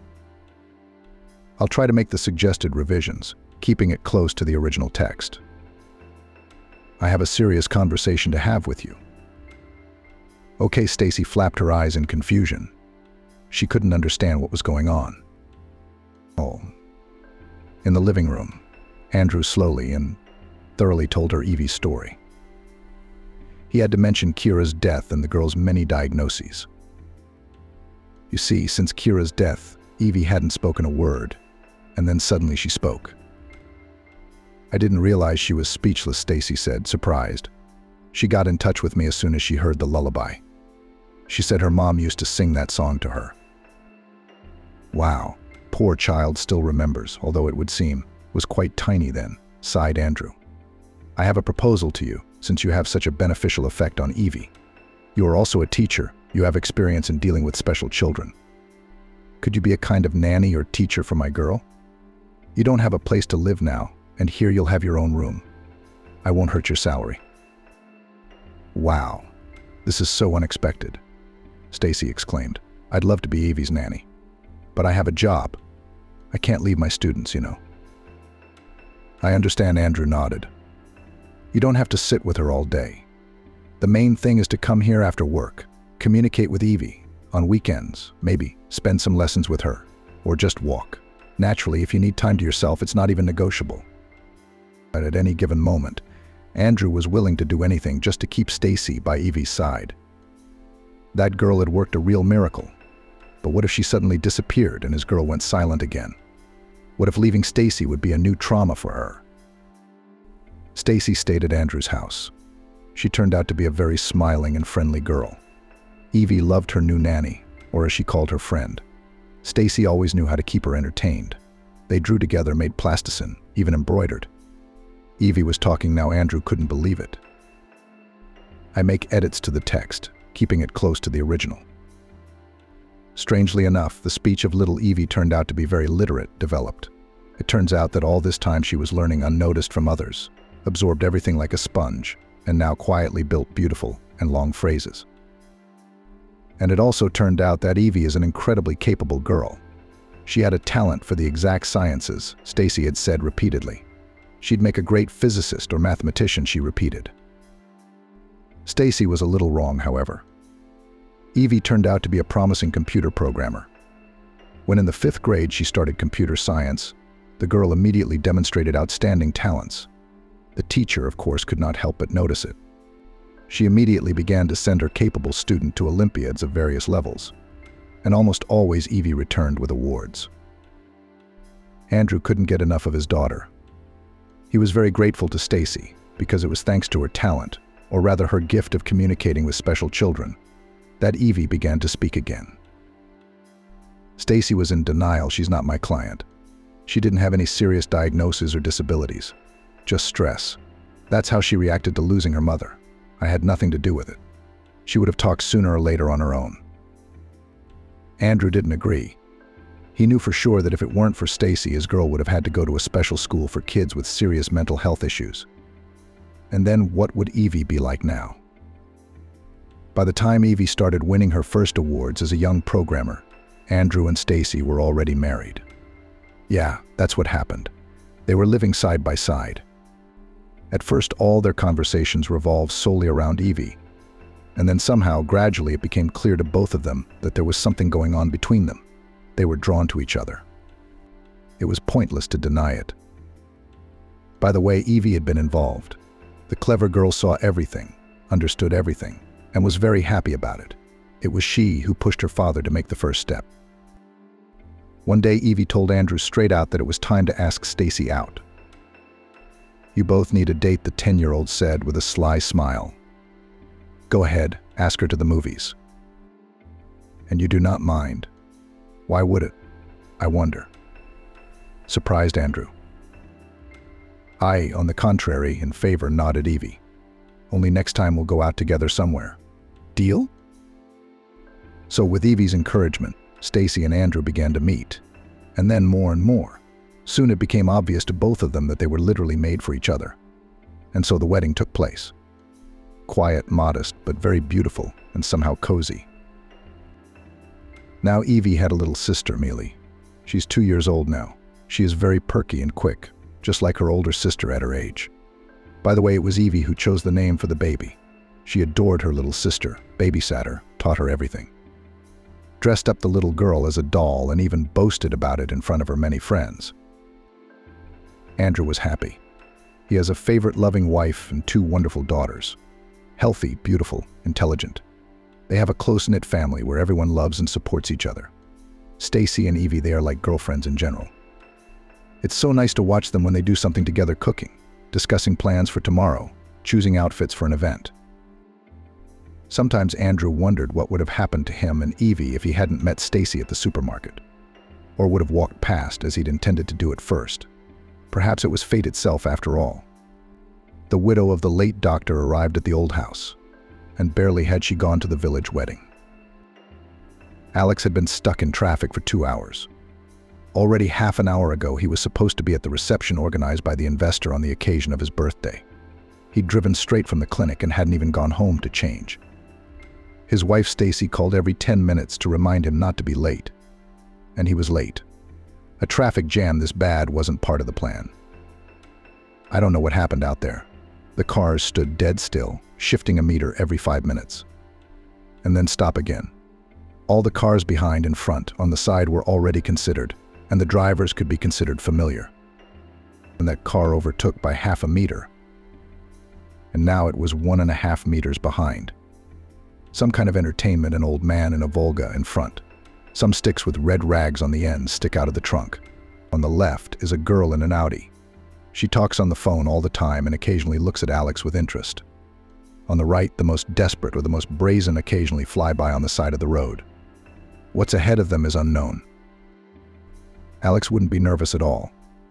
Well, a traffic jam and a traffic jam. At last one could rest. But he imagined what Stacey would say to him when he got there. If he did. It's the wife calling again. Where are you? I don't know what to say anymore. Everyone's here, asking about you. You don't realize how important it is for you to be here. I really don't understand the importance. I don't know what I'm supposed to do there either. But I'm going. I can't fly over this traffic jam. Can't or won't. Stacey, I'll be there as soon as I can. Alex dropped the call. He doesn't need this reception. Let the investors talk to the clinic management. Why invite the department heads? What's the joy of celebrating a birthday in a crowd of unfamiliar people? Alex saw this investor once at the clinic, and suddenly he's honored to be invited, and with his wife. He would have preferred to go home, spend a quiet evening, read 2 interesting articles sent to him a month ago. Instead, he was going to some party where he had to keep a straight face and socialize with uninteresting people, and was indecently late. Stacey, unlike her husband, was glad of the invitation. She had rarely been able to attend receptions of this caliber. Was it not so much to look at others as to show herself? She realized that on her own, as a schoolteacher, no one in this high society is not interesting. But she was with her husband. And this husband, damn him to hell, can't get there. The ones who jump on the side of the road go somewhere. Maybe we should try it. Alex drove to the side of the road, skidded along the potholes for 500 meters and again found himself in a traffic jam, now on the side of the road. Further, the curb ended, and it was possible to pass only on the road. And those patiently standing in the lane were in no hurry to let those who liked freebies through. They wanted to cheat fate, so stand there now. And in another half an hour, Alex returned to the lane. A Volga with sticks and red rags loomed ahead. What he left from, he came back to. Irony of fate. Looks like he's only coming to the appointment to pick up his wife. That's fine. It's a shame about the time, though. We're finally getting going. And soon the cause of the jam became clear: a terrible accident. 3 cars and 1 truck. Rescue workers were scrambling around. People were pulled out of the cars. Then the emergency cars, like scrap metal, moved to the side of the road by machinery. 1 lane was freed for traffic. Drivers carefully drove around the crash site. Alex saw the wrecked cars of rescuers and ambulance doctors. Out of the corner of his eye, he noticed a man sitting on the ground by the truck's wheel with a crazy look, clearly in shock. Alex turned towards the accident. A lifeguard immediately ran up to him. Get back on the road. This is not a circus. I'm a trauma doctor. Oh, well, go ahead then. You're the man for the job. There were 10 victims, all with serious injuries. A guy was badly hurt, his spine was damaged, and a young woman, whom rescuers couldn't get out of the car for a long time. Her 3-year-old daughter, frightened and crying, was examined in an ambulance. Doctors dealt with the heaviest.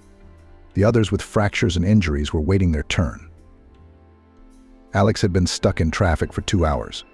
He was supposed to be at the reception, organized by the investor on the occasion of his birthday, half an hour ago.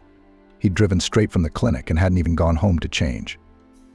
His wife Stacey called every 10 minutes, reminding him not to be late. And he was late.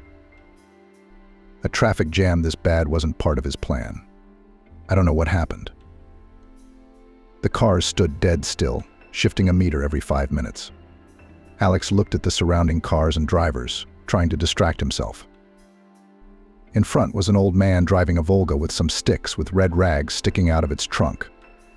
On the left, a girl in an Audi was constantly talking on the phone and occasionally glanced at Alex with interest. On the right, desperate drivers periodically pulled to the curb. Alex himself wouldn't be particularly nervous, but he imagined what Stacey would tell him when he finally arrived. If he did arrive. His wife called again. "Where are you?" "I don't know what to say anymore. Everyone's here, asking about you. You don't realize how important it is for you to be here." "I really don't understand the importance. I don't know what I'm supposed to do there either. But I'm going. I can't fly over this traffic jam," Alex answered. "Can't or won't?" Stacey kept up.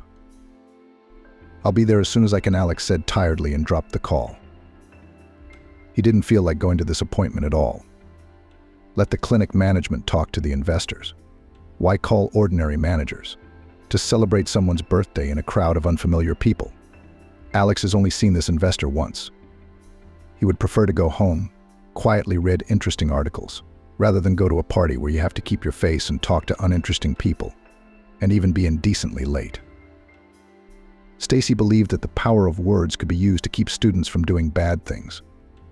The main thing is to properly explain what is good and what is bad. Her sincere impulses touched the students, and they agreed not to upset the young teacher, taking a kind of patronage over her.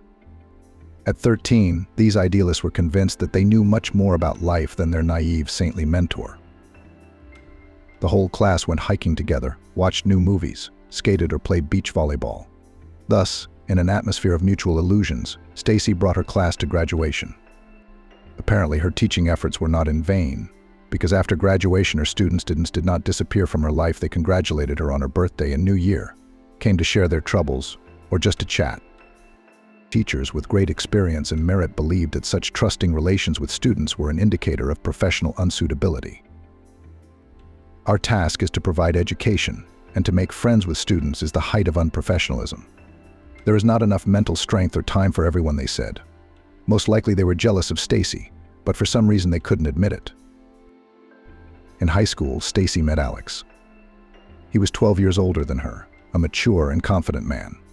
His son went to this school, and one day his father came to the parent-teacher conference instead of his mom.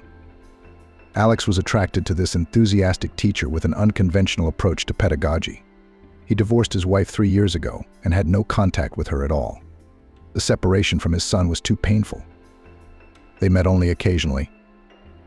That day Alex came to the parents' meeting for the first time in his life, because his ex-wife suddenly called, threw a tantrum and demanded that he immediately dropped all his affairs and went to the school to save his son.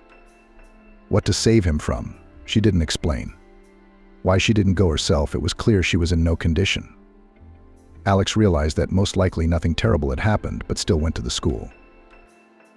One should be aware of the events. And suddenly Kieran really needs to save his son, if not from the school, then from his mother. Alex hadn't seen Kieran in a while. We need to talk.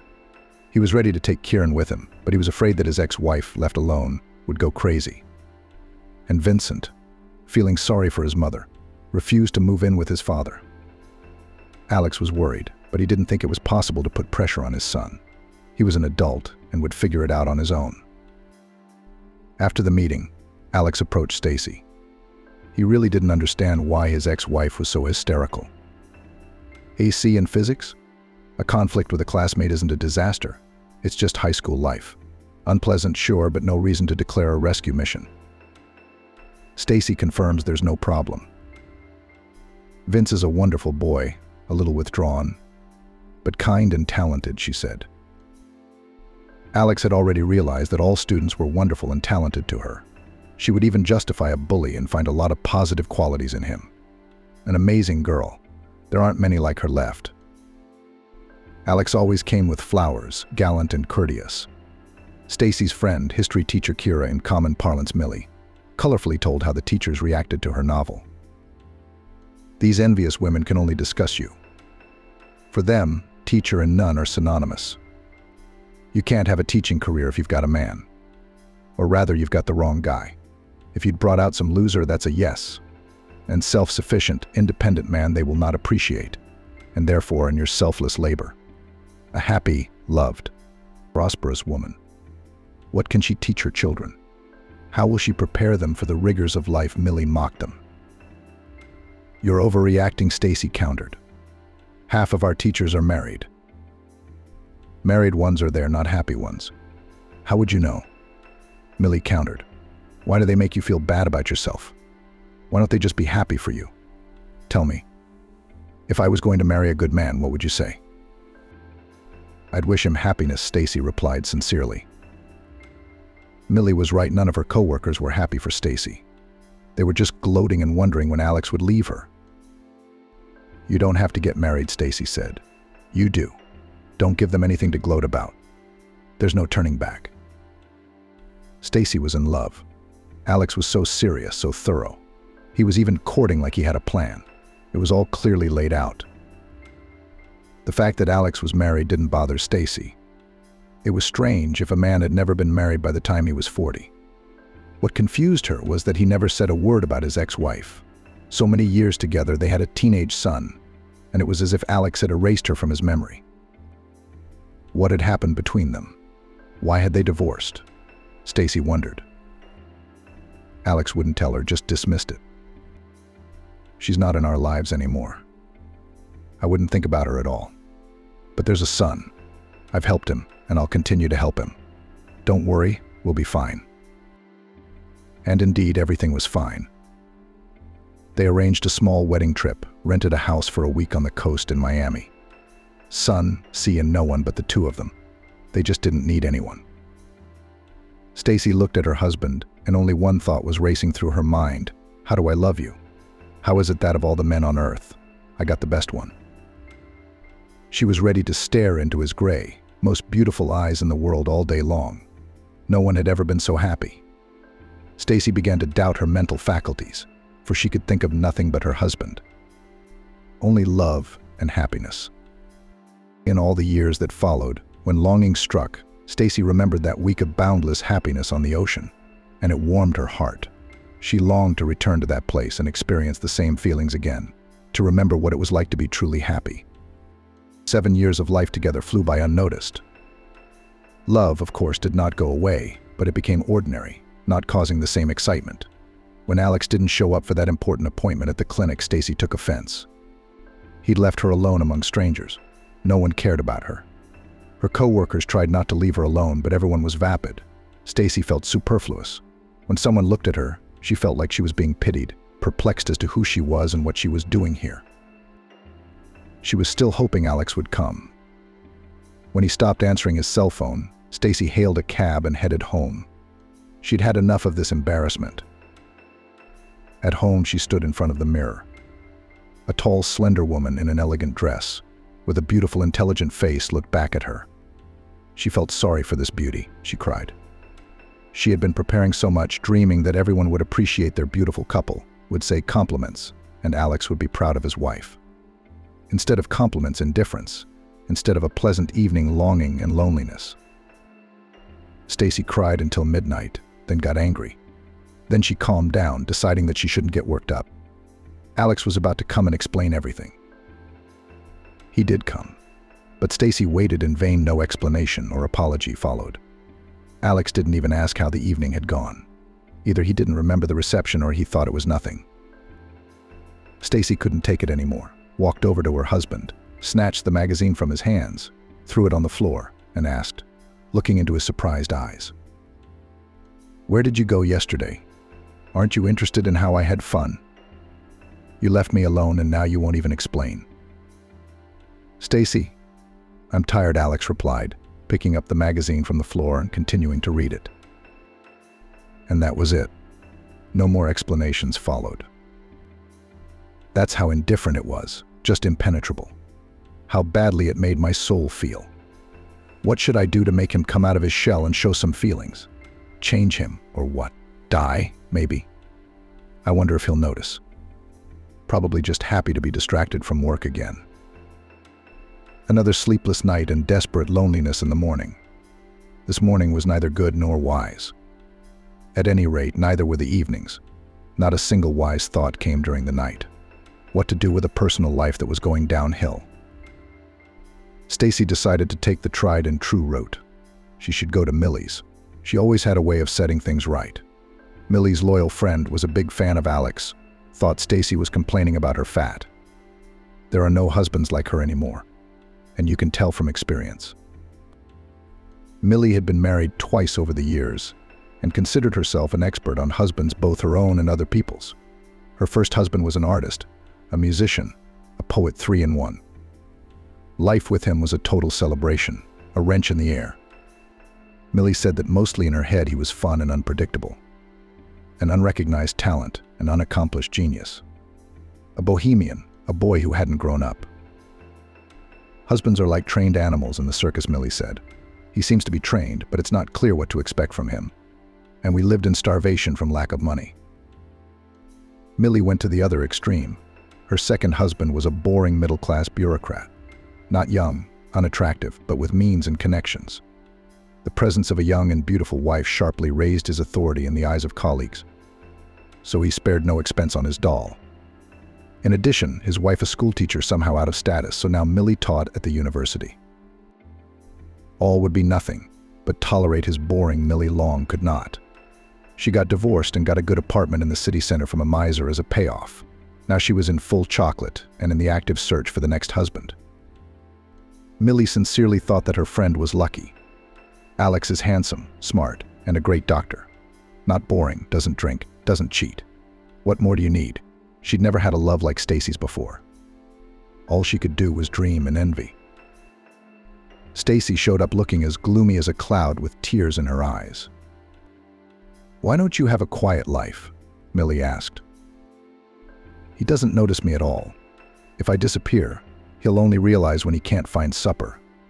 And supper isn't always at home, so he won't find it right away. He doesn't care about me at all. Remember when I went to college, I consulted with him. I couldn't make up my mind.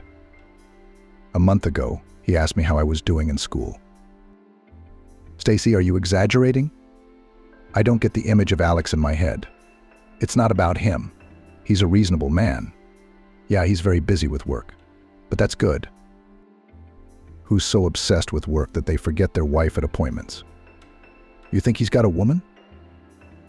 "No, he doesn't. But maybe it would be better. At least it would be clearer. You, girlfriend, don't take it out on your husband. He's tired, he'll come to his senses, and everything will be fine. For a man like your Alex, you'll have to look harder." "What man?" Stacey was outraged. "I'll throw him out, take him to the woods and leave him there." "I'm sorry to hear that," Millie grinned. "Stacey, my friend, where are you?" "I don't need this. What are you doing? If you throw him out, they'll pick him up. Look, I really don't understand what's wrong with you. There's no such thing as crazy love for life. You've had it. But I haven't. 2 husbands, and not one heavenly love. You're a lucky girl. Don't make God angry." "Maybe you're right." Stacey sighed. "What's the matter? I'm coming at you again with my melancholy." "You're welcome. I'm always at your service." A few days later, all the news programs started with breaking news from Alaska. Another earthquake had struck there. The country watched with bated breath the statistics of dead and wounded. Rescuers and doctors from all over the country flew to Alaska. Alex was going to be part of one of the teams. "Stacey, you have to understand, I can't not go, because I'm needed there now," he said. "Don't worry, I'll be home in a week." Stacey watched the news like a bulletin from the front.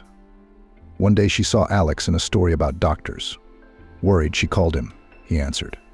Her heart ached. She chased away the dark thoughts. What could happen?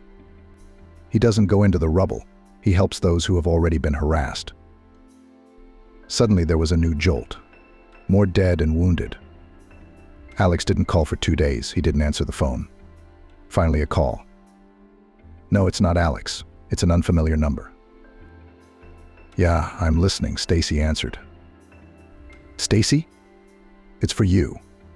Your husband Alex was killed in Anchorage during a debris removal in the village of New Life. I'm so sorry for your loss. We're covering all transportation costs. What's not covered? What transportation? Are they talking about Alex? What do you mean, dead? Is everyone out of their minds? Stacey dialed Alex's number. He wasn't answering for some reason. She heard a ringing in her ears. Then there was a rumbling sound of someone banging on the door. She got up, went to the door, stood looking at it, not understanding how to open it. Something unpleasant had been said to her. She couldn't remember what. Who was knocking like that? There's a bell, isn't there? Stacey opened the door. Behind her stood Alex and fellow doctors from the clinic. What's up? Are they here? It's not Alex's birthday, she said absently. Suddenly it was clear in her head, dead. Condolences. Stacey didn't remember anything else. She woke up when the coffin was lowered into the grave, screaming, rushing in. She was held, thrashing in someone's arms and screaming. Then the memory lapsed again. Like Millie and Vince were saying something, feeding her something. When she came to, she was surprised she was alive. No, not surprised. I was upset. Why alive? Millie, like a guardian angel, was always there to keep Stacey from falling into the abyss. She calmed her down, persuaded her, drew prospects, pushed her into action. In short, after a couple months, Stacey could be talked to without fear of going crazy. To be honest, Millie hadn't expected Stacey to be so out of it. I get it, a loved one had died, but to throw herself so out of her life, Millie looked after Stacey herself. Gradually, she came to her senses, went back to her normal life. It was depressing, but it was manageable. The "I can't live without him" thoughts were gone. At least she tried. Things gradually settled down. Stacey shuddered at night, cried. Sometimes she even forgot to grieve during the day. Then she remembered, but she didn't grieve as much. It was almost 6 months after Alex's death. Then one day Millie suddenly asked, "Stacey, have you applied for an inheritance?" "What application? Why?" "Well, your husband had assets like this apartment. It's his apartment, by the way. Here. And he has a son, an heir. The ex-wife can't claim, but the son can. I'm guessing you and Vince are going to have to share the apartment. And if he doesn't inherit, there's nothing to split. So get the deed to a notary tomorrow." That doesn't make any sense. It hadn't occurred to Stacey that she'd have to share the apartment she'd lived in for so many years, used to thinking of it as hers. It was only now, after Millie's words, that she realized she wasn't. She's a resident. She can't be kicked out, but it's not her apartment. The notary was a young girl with a stern look and not at all respectable hair, a ponytail on top of her head. She looked at the documents, accepted Stacey's application, and explained thoroughly that she would inherit half of the apartment, half of the car, and half of the dacha by law. She advised her to negotiate with the second heir, Vince, for the child. How do we divide it all up? Who gets the car? Who gets the cottage? Who gets the apartment? Stacey was prepared to give up the car and the summer house if they'd let her stay in the apartment. She just didn't have anywhere else to live. She knew it wasn't equal. Vince probably wouldn't mind, but his mother was still there. Some strange notice came in about land and property tax arrears. Stacey thought at first it was for the cottage and the apartment. But why in her name? The all-knowing Millie advised her to go to the registry and find out what was going on. Oh, that counselor. I'm having second thoughts. That's not good, Stacey sighed. I wouldn't be surprised if Alex's ex-wife was up to something. But signing the property over to me so I don't have to pay taxes. That's stupid, even for her. And last year's taxes. Maybe Alex signed something over to me. We didn't buy anything. Everything we own was bought a long time ago. The registry gave Stacey a deed to a 53-square-foot lot and house in Brooklyn Village. Brooklyn who? What house? I've got an apartment to take care of. The only thing missing was the house. She was upset. Life was getting a little too stressful. Unable to understand, Stacey called Alex's friend and colleague Joshua. But Joshua, did Alex say something to you about a house in the country?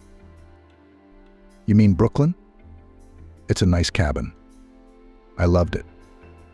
Janie and I stayed there for a month last year. Alex said he bought it for the future, and he's going to build it into a cottage and live there when he retires. Why didn't I know about this? And why did he put it in my name? I can understand that. He's older than you. Probably wanted you to have something of your own in case something happened to him. He didn't tell you because he didn't have to. He wanted to build a palace for the princess first, and then bring the princess to the palace. Who knew he wouldn't make it in time? Oh, I'm sorry. What are we going to do with this palace now? Whatever you want. But I wouldn't sell it if I were you. It's a wonderful place. You should go and see it. The doorbell rang. Stacey said a quick goodbye to Joshua and went to answer it. Standing outside the door was an inebriated woman with permanently dyed red hair. The woman shook her red curls. Without waiting for an invitation, she entered the apartment and walked through the rooms. "Who are you?" Stacey asked. "Me. My son Vince owns this apartment. I want to live with my son. You don't have kids, you don't understand. I'm going to live with my son. But Vince only owns half of the apartment, and the other half is mine," Stacey argued. "Great. We'll live together. I don't mind roommates. How are we going to divide up the rooms?" "Look, you can't be serious. We can't live in the same apartment. I don't want to." "Well, if you don't leave, we'll have to. Think about it. I'll bring my stuff the day after tomorrow. Bye." "What do we do now? What do you do in a situation like this?" "You run to a friend." So Stacey went to Millie's. She called Vince, asked him to come over. I wanted to know if the idea of living together was his mom's fantasy or their decision. Vince wasn't reassured. His mother's decision was Alex's revenge, albeit belated, to get Stacey out of the apartment. Vince had urged his mother, offered her options. But she wouldn't listen. She didn't want the apartment so much as she wanted to show her power. She's not going to give up. She's going to ruin her life any way she can. Vince left. Her friends were left to grieve. "Why don't you buy half the apartment off her?" "If it's not enough money, I'll add to it," Millie suggested. "I'm afraid she won't sell. It's important to her to humiliate me. She's dreaming about how she's going to humiliate me, ruin my life. She won't take any money for that kind of pleasure." Vince knows it's impossible to live like this, but he can't do anything about it. She's got this idea to move in with me. It's fun and revenge for her miserable life. You should have seen her. She has a goal to kill me. That's the kind of fun she'd like to have. Listen, is this crazy woman seriously going to live with the widow of her ex-husband? Millie was horrified. Apparently so. Moving in with me, she will live for now, but then it will still need something to do with the apartment to decide to sell, to divide. Well, you've been on the prowl, and I've been running around. No, friend, I'm not my enemy. I don't want to be without you. Who do you want to be with? Living with that crazy woman in the same apartment. I'm not seriously considering it myself, Stacey said. I have an unfinished palace. I'm going to go check it out. Where? The country? It's in the middle of nowhere. No, it's not. I looked. It's only 200 kilometers away. I need to recover. I'll go, then I'll wake up and decide how to live my life. Millie, I feel like I need this. If I don't try to start over, I'm gonna die. I don't know. Maybe it will work, Millie said doubtfully. It seemed like a decision had been made. But it was so scary to change her established, stable life for the unknown prospect of living in a village Stacey had never been to. But then some builders showed up, measuring the height of the opening and asking which walls were load-bearing. Clearly, they were doing a huge renovation. Are you registered here? The woman asked. Well, live here. No one is forcing you out. We have a reservation. Stacey quickly put her things in her bag and rushed to the bus station. Didn't wait for the red-headed vigilante to show up. Enough with the nerves. Though in the queue at the ticket office, she suddenly remembered that she had a car.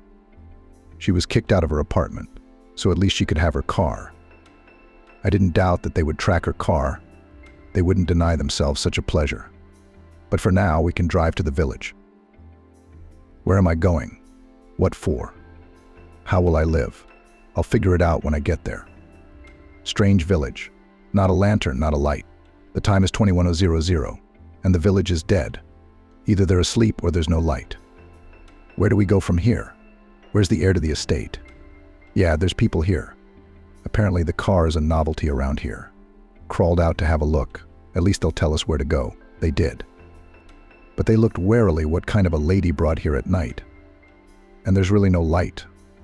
There's probably a candle somewhere, but how do you find it around here? Stacey shined the flashlight on her phone.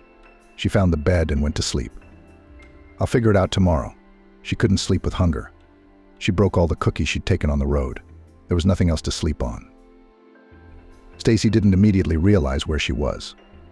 Oh yes, the village. No lights, but there was a manor. I'd have to look around. I'm also very hungry. Is there a store here? Stacey's house was impressive. Nice furniture, big windows, curtains, dishes, fridge, TV, everything. You could tell Alex really wanted to live here. Everything's been thought out and arranged with love. He didn't tell her anything, but he made it look like he'd consulted her. Stacey wouldn't change a thing about this house. She loved it. The house was neglected and unkept, but that was fixable. Stacey stepped out onto the porch. It's beautiful. It's like a garden. Lilacs in bloom, pink apple trees, some shrubs she didn't know the names of. Unsupervised raspberries grow all over the plot. Under the apple trees in a thicket of burdock stands a table, a swing hanging from a branch. The ropes are almost rotten. Behind the house impassable cherry tree stands a solid white wall. Then I'll have to climb the plot to see what else grows here. But now it's not about flowers and berries. I have to find a store and buy groceries. Because I'm so hungry I feel dizzy. There was salt, sugar, macaroni, a pack of tea, and a bottle of sunflower oil in the refrigerator, which was turned off. Probably hidden from the mice. Stacey took out the groceries, turned on the refrigerator, and went looking for the store. A woman in her 60s looked at her curiously from behind a neighboring fence. "Daughter, who do you think you are?" The house was empty. Today I saw someone walking around the yard. The owner Alex is here, a doctor from the city. Are you his wife? She called out. Widow Stacey said the word aloud for the first time. It was sharp, harsh, hopeless. It divided life into before and after. "Oh, I'm sorry, you old fool. I'm minding my own business," the woman said. "My name is Esmeralda, Aunt Esme, and what's yours?" "Stacey. Can you tell me where your store is?" "It's right down the street. It's right downtown. It's got the store, the school, the administration. You'll have to come and see me if you need anything."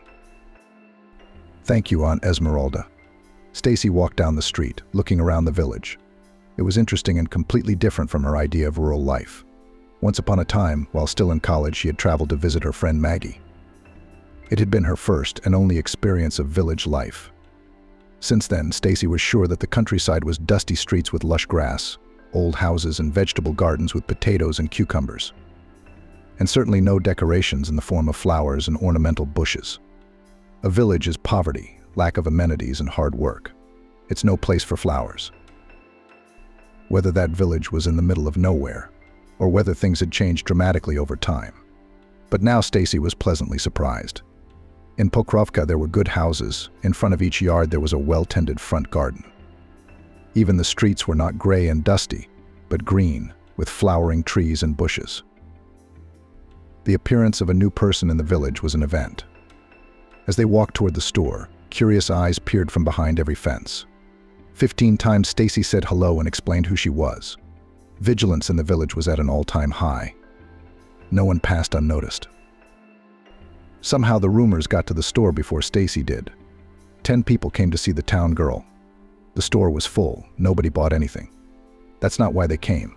They waited, wondering why she'd come and how long she could hold out. They're not evil people, but they're wary of anything new. They know their own people inside and out. It's clear what to expect from whom. This one will give his shirt off his back, the same spender. This one's eager to help. This one's a slacker. But they're all family members. And here's someone who's arrived. They say she's young and beautiful. That's a problem too. There are only 3 single men in the village. We don't have enough. And there's competition. They looked at Stacey frankly and appraisingly. They were careful to ask questions. You're beautiful. Are you coming here for a long time or just for a week? No, I'm not staying for a week. I don't know how long, though. What are you going to do? You must be some kind of manager, right? Or a designer. You don't know how to work with your hands in the city. Yeah, I'm not much of a teacher. That's good. We have a big school. We need teachers. But it's hard to live in the countryside. In winter, it gets so snowy you can't leave the house. At least we have gas, so we don't have to heat the stoves. And you can't live without a vegetable garden. And they don't bring vegetables here. Aunt Kate didn't scare the man who attacked Stacey. The sales clerk did. I don't carry vegetables. You're not going to buy them. If I have to, I will. No way. Who eats these store-bought vegetables? Can't we share cucumbers and tomatoes? You, daughter, come to my place. I still have some potatoes and carrots left, and I'll give them to you. Thank you. Ladies, are you going to buy anything? If not, go with God. It's like a social club in here. Stacey picked up some groceries. It's a little heavy. We need a bucket, a mop, dishwashing detergent, window cleaner, and a few other little things. I can't carry everything. Are you going to clean up? The salesgirl asked. Well, yes. The house has been closed since last summer. The dirt has accumulated. Let's do it this way. You take what you need now. I'll bring the rest of the stuff along with all the cleaning supplies in a couple hours. My husband's coming home for lunch, so we'll load everything up. And after work, I'll come and help. You're going to be cleaning this house for a week. My name's Digit, by the way. Yeah, that's a little awkward. Come on, I'm curious about you. I'm curious about what kind of bird you are. Let's get to know each other. Oh, I'm Stacey. You don't have to tell me. The whole village knows. Stacey came out of the store, looked around. Here's the school. You can see the kids running around in the yard. It's either gym class or practice or something. I should stop by and see what jobs they have. See if I really have to stay here. So where do we start our new life? Should we make some food? No, sandwich and tea first, then cooking. You're going to choke on your own saliva. After the sandwich, Stacey thought things were looking good. Life was getting better. Now, Digit's bringing in some household chemicals. The first thing to do is clean the windows to get some sunshine and shine. Stacey looked around the house. The gray furniture, the dull windows, the dusty curtains. If everything was washed, it would be cozy. Where's Digit? I can't wait. Digit arrived, as promised, with a young man. A handsome, smiling blonde. Maybe not a fiancé, he was interested, looking interested, clearly trying to please Digit. His name was Alex. Okay, we're off. Alex has to go to work. Digit pushed Alex towards the door. I'll pick up Millie from the garden tonight and come over. What Millie? Stacey didn't understand, but Digit was already running to the car. Millie turned out to be a little red-haired girl named Alice, Digit's daughter. The work went faster with the helpers, and in the course of the evening they had cleaned most of the house. There were still some little things left to do. Tired, but encouraged by the result, sat down to drink tea. But Millie didn't make it to tea, she fell asleep. Digit, who's Alex? They say there are only 3 single men here. One of the 3 was killed, Stacey asked. You should have seen those bachelors, laughed Digit. The most eligible one is Uncle Vincent. He's about 60 years old. You're not going to get anything. He's been courting your neighbor Aunt Esmeralda for about 30 of his 60 years. For as long as I can remember, he's been doing it all his life. He can't make up his mind to propose. And the second bachelor doesn't get a second look from even the most stale 40-year-olds. Nick went to school in the big city. They say he's a computer genius, works from home, lives with his mom, doesn't go anywhere, doesn't talk to anyone. His mom said he was married. The village doesn't believe it. Someone thinks he is abnormal, but everyone agreed he is unfit for socializing, much less marriage. The headmaster didn't mind. It's a good thing, but impossible. And the school for several years did not work gymnasium. There was no money for repairs. The hall is almost emergency. Physical education lessons were held outside, running and soccer in summer, skiing in winter. Then Kiran, the athlete's name, disappeared from the village for a while. Then he came back with a decision to finance the renovation of the gym and a coaching position. That's when it turned out that Kiran, a 3-time national boxing champion, lives in their village. True, he hasn't performed for a long time. He refused to participate in the World Championship. And why no one knows how he ended up in this village is also a mystery. But the locals were sure that there was a woman involved. His daughter was also not candid with anyone, seriously engaged in boxing. Kiran took her to district and regional competitions. Our girls, of course, became animated, poked fun at him and so, but to no avail. He's kind of withdrawn and unsociable. It's like he and his daughter don't need anyone at all. He's only friends with Andrew. But that's how we call the school principal. His real name is Alexander Sergeyevich Voloshin. As bachelors, everything is clear. But where did you get your Alex? Or is he married? Stacey asked. No way. It's too expensive to get involved with married people here, said Digit. We've had a couple of stories like that around here. They didn't end well. Alex is from a neighboring village not far from here. It was a big village with a big school. Kids from neighboring villages went to school here. The school bus brought those who lived close by. The children from the distant villages lived in a boarding school. Digit and Alex had known each other since they were in the 1st grade. As Alex told Alex later, he fell in love with Digit in the 4th grade. Digit was a girl with a lot of wind. She liked one boy or the other. It wasn't until her senior year of high school that she noticed Alex. But what a love it was, a real, youthful love. For life, of course. When it was impossible to breathe without each other, they drew a calendar and crossed off the days until their 18th birthday, when they could get married. Digit's parents weren't against her relationship with Alex, but thought it was a little early to go into the army. Then fine. Digit enrolled in Lyceum. Alex went into the army. In the city, Digit was surrounded by new life, impressions, acquaintances, new love.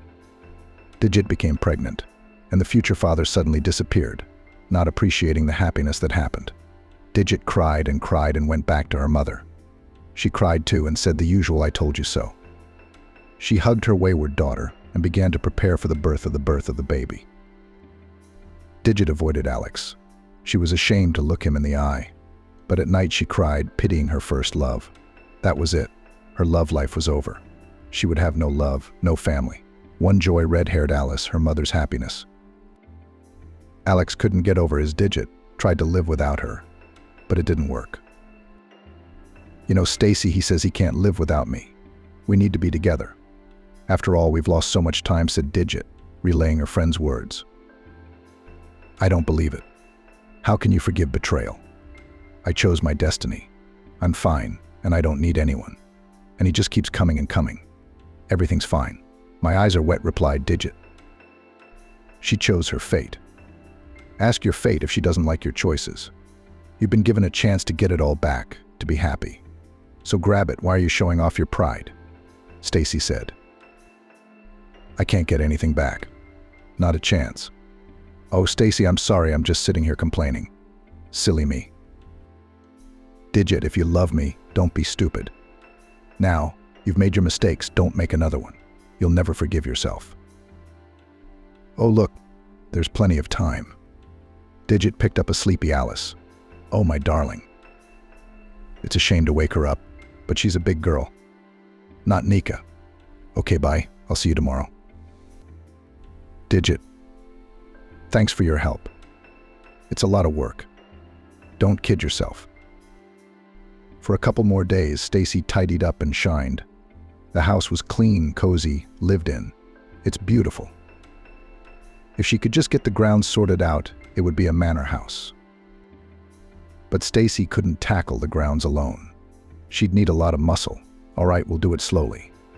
Sitting at home all day was getting a bit boring. Stacey decided it was time to go out, at least to school. Stacey had imagined the headmaster of the village school to be old, fat, with glasses, shortness of breath, and the tired look of a troubled man. But he turned out to be young and energetic. When Andrew learned that a certified, experienced Russian teacher had come to visit him, he was overjoyed. Stacey, you have no idea how we work here, he said. I am a math teacher, and I also teach physics. A chemist teaches biology, geography, and a history teacher teaches Russian. You understand what level of knowledge? The only foreign language we have is German. And there are no other teachers. We study in 2 shifts. Not because there are too many students, not because there's not enough space, but because there aren't enough teachers. Come on, I'll show you the school.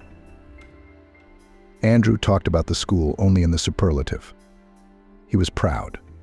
Stacey hadn't expected that a school in the countryside could be as well equipped as any city school. The chemistry lab, the computer lab, the language class, everything was top-notch. Maybe the repairs are simpler, but the atmosphere is homelike. It's cozy, Stacey said in the gym. A boxing ring was set up in the far corner. Students crowded around it. From the excitement and cheers, something very interesting was going on. Stacey didn't understand anything about boxing, thinking it was a martial art. What kind of sport is it where they hit each other over the head all the time? Andrew walked toward the ring. Stacey preferred to watch from a distance. She can't even watch it on TV, much less live. In the ring, the fight was over and the athletes took off their helmets. Stacey was amazed to see that it was a girl waving her fists. Short, frail, pretty, about 15 years old. The coach came up to her. Tall, strong, with powerful arms, he hugged the girl, said something, and she nodded and agreed. Kieran. The principal waved his hand at the coach. Come here, Alex, I have a training session. Your training will wait, said Andrew. Go, I said. But he addressed Kieran by his first name in front of the students. That's fine if they're friends, but there are professional ethics. After all, a blow to the head doesn't go unnoticed. Stacey, the principal, addressed the new teacher. This is Kieran, the coach. He's got all the boys from the village here. He's got the little ones and the ones who've left school. Kieran, Stacey will be teaching Russian, I hope. Hello, said the coach. Up close, he looked huge. He looked at me with a frown, not at all friendly. He did not care about his new colleague, about the Russian language. A rude bore. At least he pretended it was nice to meet you. I'm surprised his children aren't afraid of him. The girl who had just fought in the ring approached them. This is Joshua. Andrew smiled, our pride, a champion of the district and winner of regional competitions. Dad says she's very capable. She belongs in big sports. That's my daughter, Kieran muttered. I'm sorry, it's probably none of my business. But aren't you afraid for your daughter? It's not a woman's sport, said Stacey.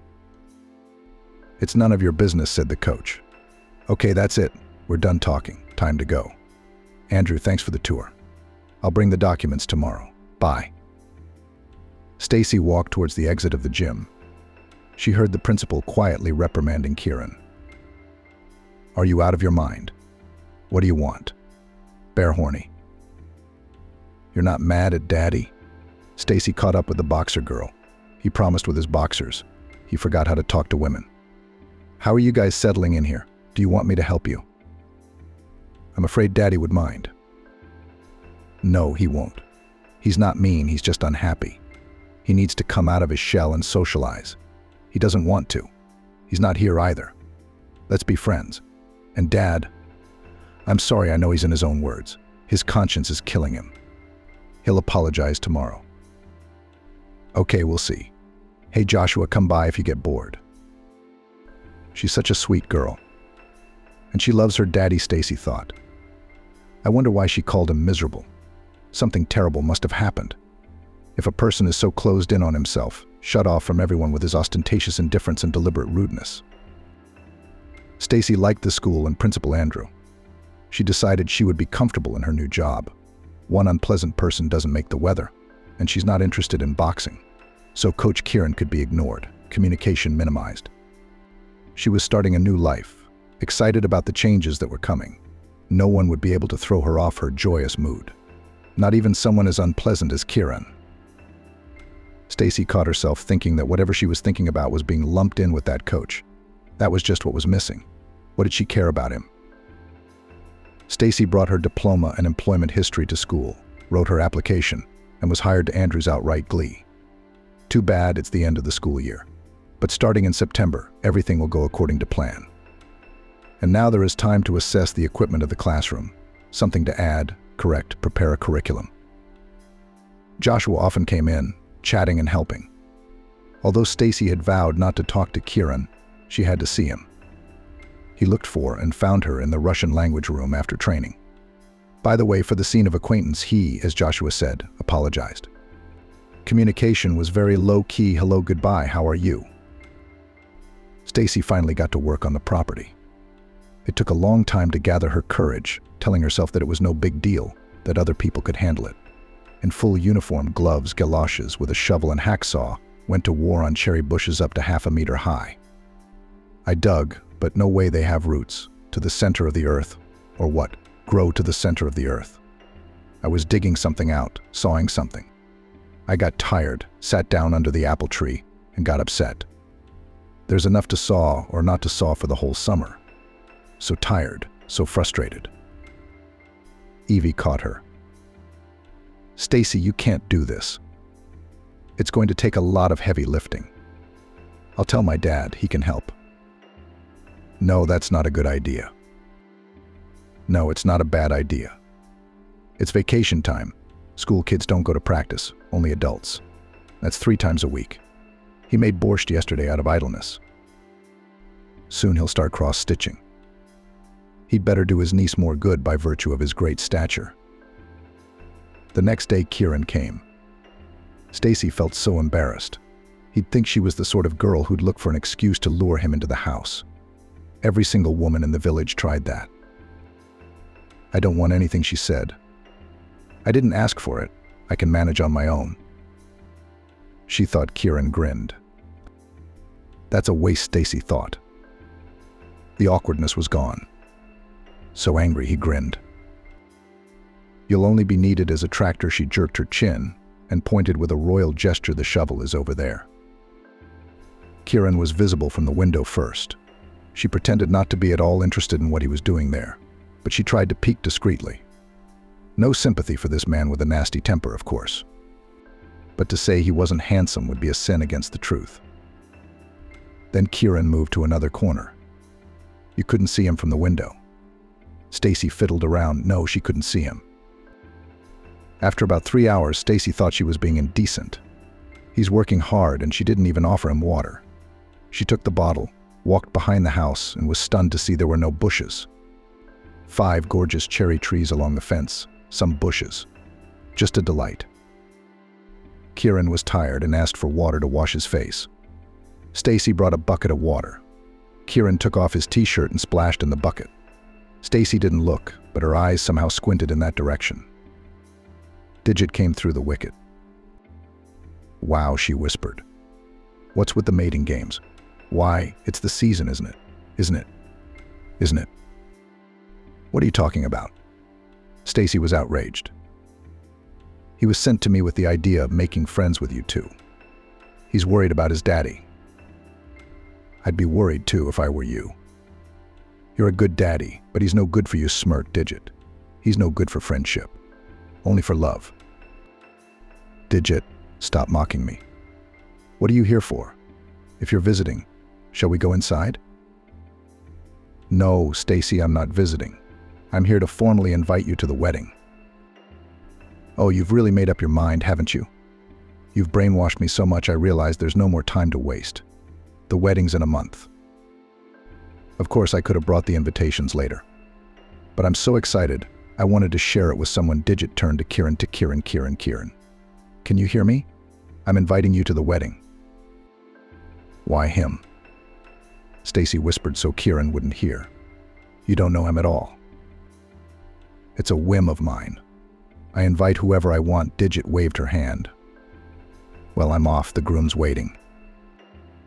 Digit left. Kieran sat on the porch and Stacey didn't know what to do next. She was grateful, of course. Maybe she should take him out to dinner. She envisioned lunch, sitting across from each other, chewing and not saying a word. It's like a romantic date. If she didn't think of something now, he'd leave. Isn't that what she dreamed of? And now what? You're looking for a reason to delay. What, did you like him or inspire him? You want to get married? Yes, I did. I can't hide it. Not everyone would go to a woman who shows her disdain to uproot a cherry tree. Besides, he's so cute. Stacey hadn't thought of what to say yet, but Kieran had already put on his shirt and was about to leave. Evie saved the situation. She flew into the courtyard and gabbled. "Oh, Daddy, I'm glad you're still here. Let's take Stacey to dinner. Stacey, you have no idea how good a cook he is. He also plays the guitar." "What, at the same time?" Stacey grinned. "No, alternating. So, is it settled? Have you and your dad agreed on this proposal?" "Well, I don't mind," Kieran cut in. "That's it. It's settled. We'll see you tonight." They left, and Stacey was surprised. Wow, this is all working out so well. I didn't have to make the first move myself. Kieran and Evie were walking home and he was singing.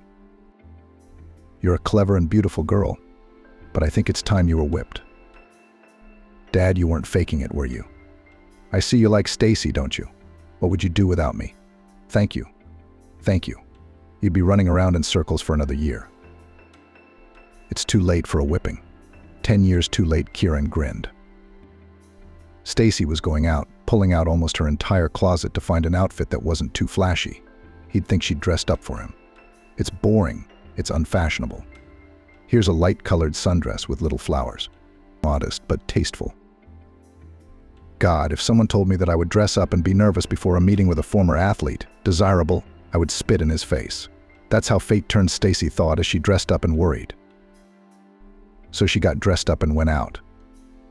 And then Aunt Esmeralda peeked out from behind the fence. "In this village you can't go anywhere without supervision." "Well, where are you dressed up?" she asked. "He's a good man. He's doing the right thing." Stacey realized that the village was already aware of their affair and was counting when the wedding was to take place. It's understandable to be bored and want to be colorful, but not to this extent, she thought. Though let them count, maybe it will come in handy.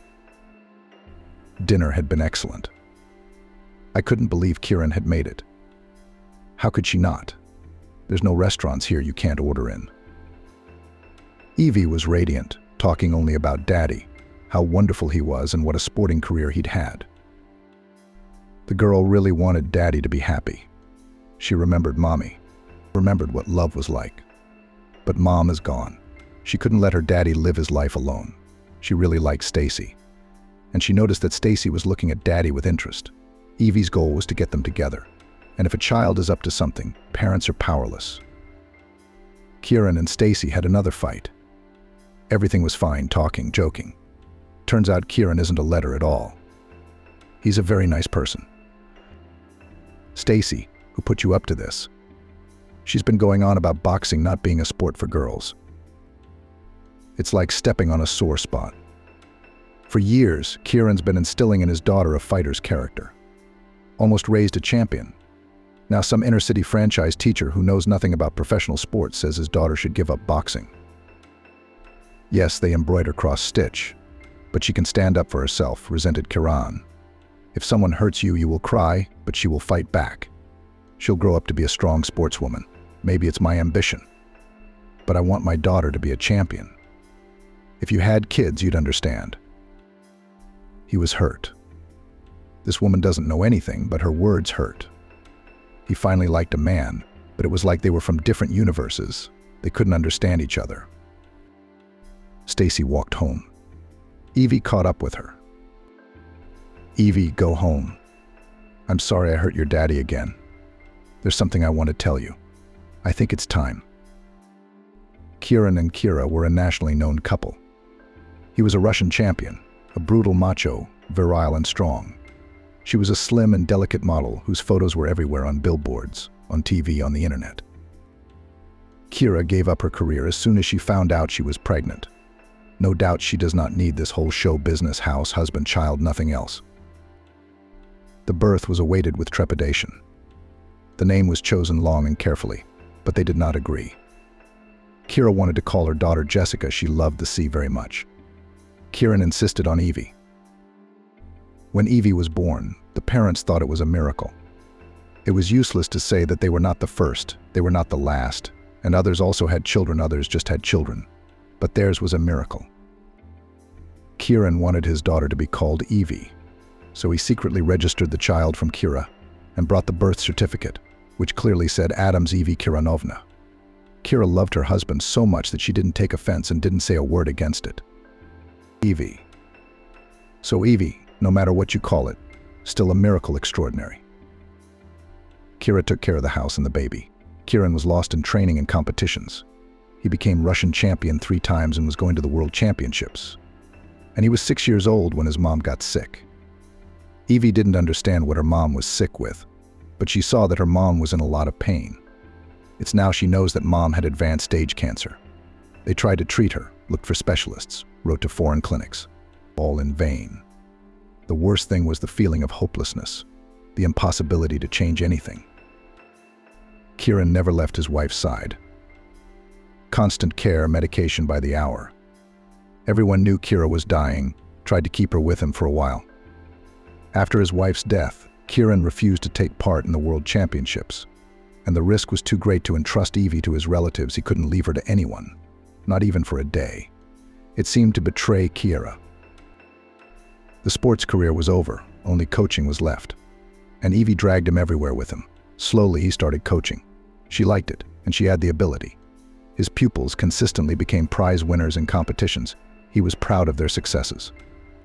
Life settled down. The longing for Kira did not go anywhere, but somehow subsided. But then the management of the club changed, and the new director began to hint that medals are good, but money is better. Kieran was not going to mix sport and business. He quit his job and moved to the countryside with his daughter. At least things are fair here, he said. While Evie sat in Stacey's kitchen, her dad poured his heart out to Vincent. What about it? No. Look, it pisses me off. What kind of woman is she? Everything's wrong. Well, don't go to her, come on. I can't. As much as she pisses me off, she likes it when she's conquered. That's the pithy man talk. Stacey seemed like Arabella in front of Kieran, and after what was said, Evie felt like a complete fool who, knowing nothing about the man, managed to judge and, worse, instruct. How many times had Stacey berated herself for her language? To keep your mouth shut. Stacey tried to see less of Kieran. Stacey seemed innocent, but it was scary to look Kieran in the eye. And he'd come over, clean the lot, fix up the house. Of course they met, and Stacey's heart sank, but she didn't have the courage to talk. Who would she ask for advice? Wilkie, of course. It had been a while since they'd gossiped. It's time. Stacey spilled every last drop. She didn't hide anything. Wilkie didn't see what the problem was. Any competition? Any takers? No competitors. If you don't like it, you like it. Too much. Girl, I don't understand you. You go off to the middle of nowhere and stumble upon a prince. What's wrong? The prince's horse is dead, and he can't get there on foot. Do I have to propose to him myself? No. Wait a minute. I'll come back in a couple of weeks, and we'll decide what to do. Vincent said conquered how, with the whole estate dug up, the fence repaired, the taps and locks in good order. What else is there to do? In response, silence. All decent, polite and indifferent. It's no use consulting Vincent. He's already making fun of him. Kieran's pouring out his heart to him, and Petrenko's watching. He's laughing, and he can tell he can barely contain himself from laughing. Alex, do you think it's funny? I'm in front of him, and he's laughing. Yeah, laughing. There's a big guy sitting there and he can't say something about how he feels to a woman he likes. Of course it's funny to you. You got a wife, kids. I want a wife too, by the way.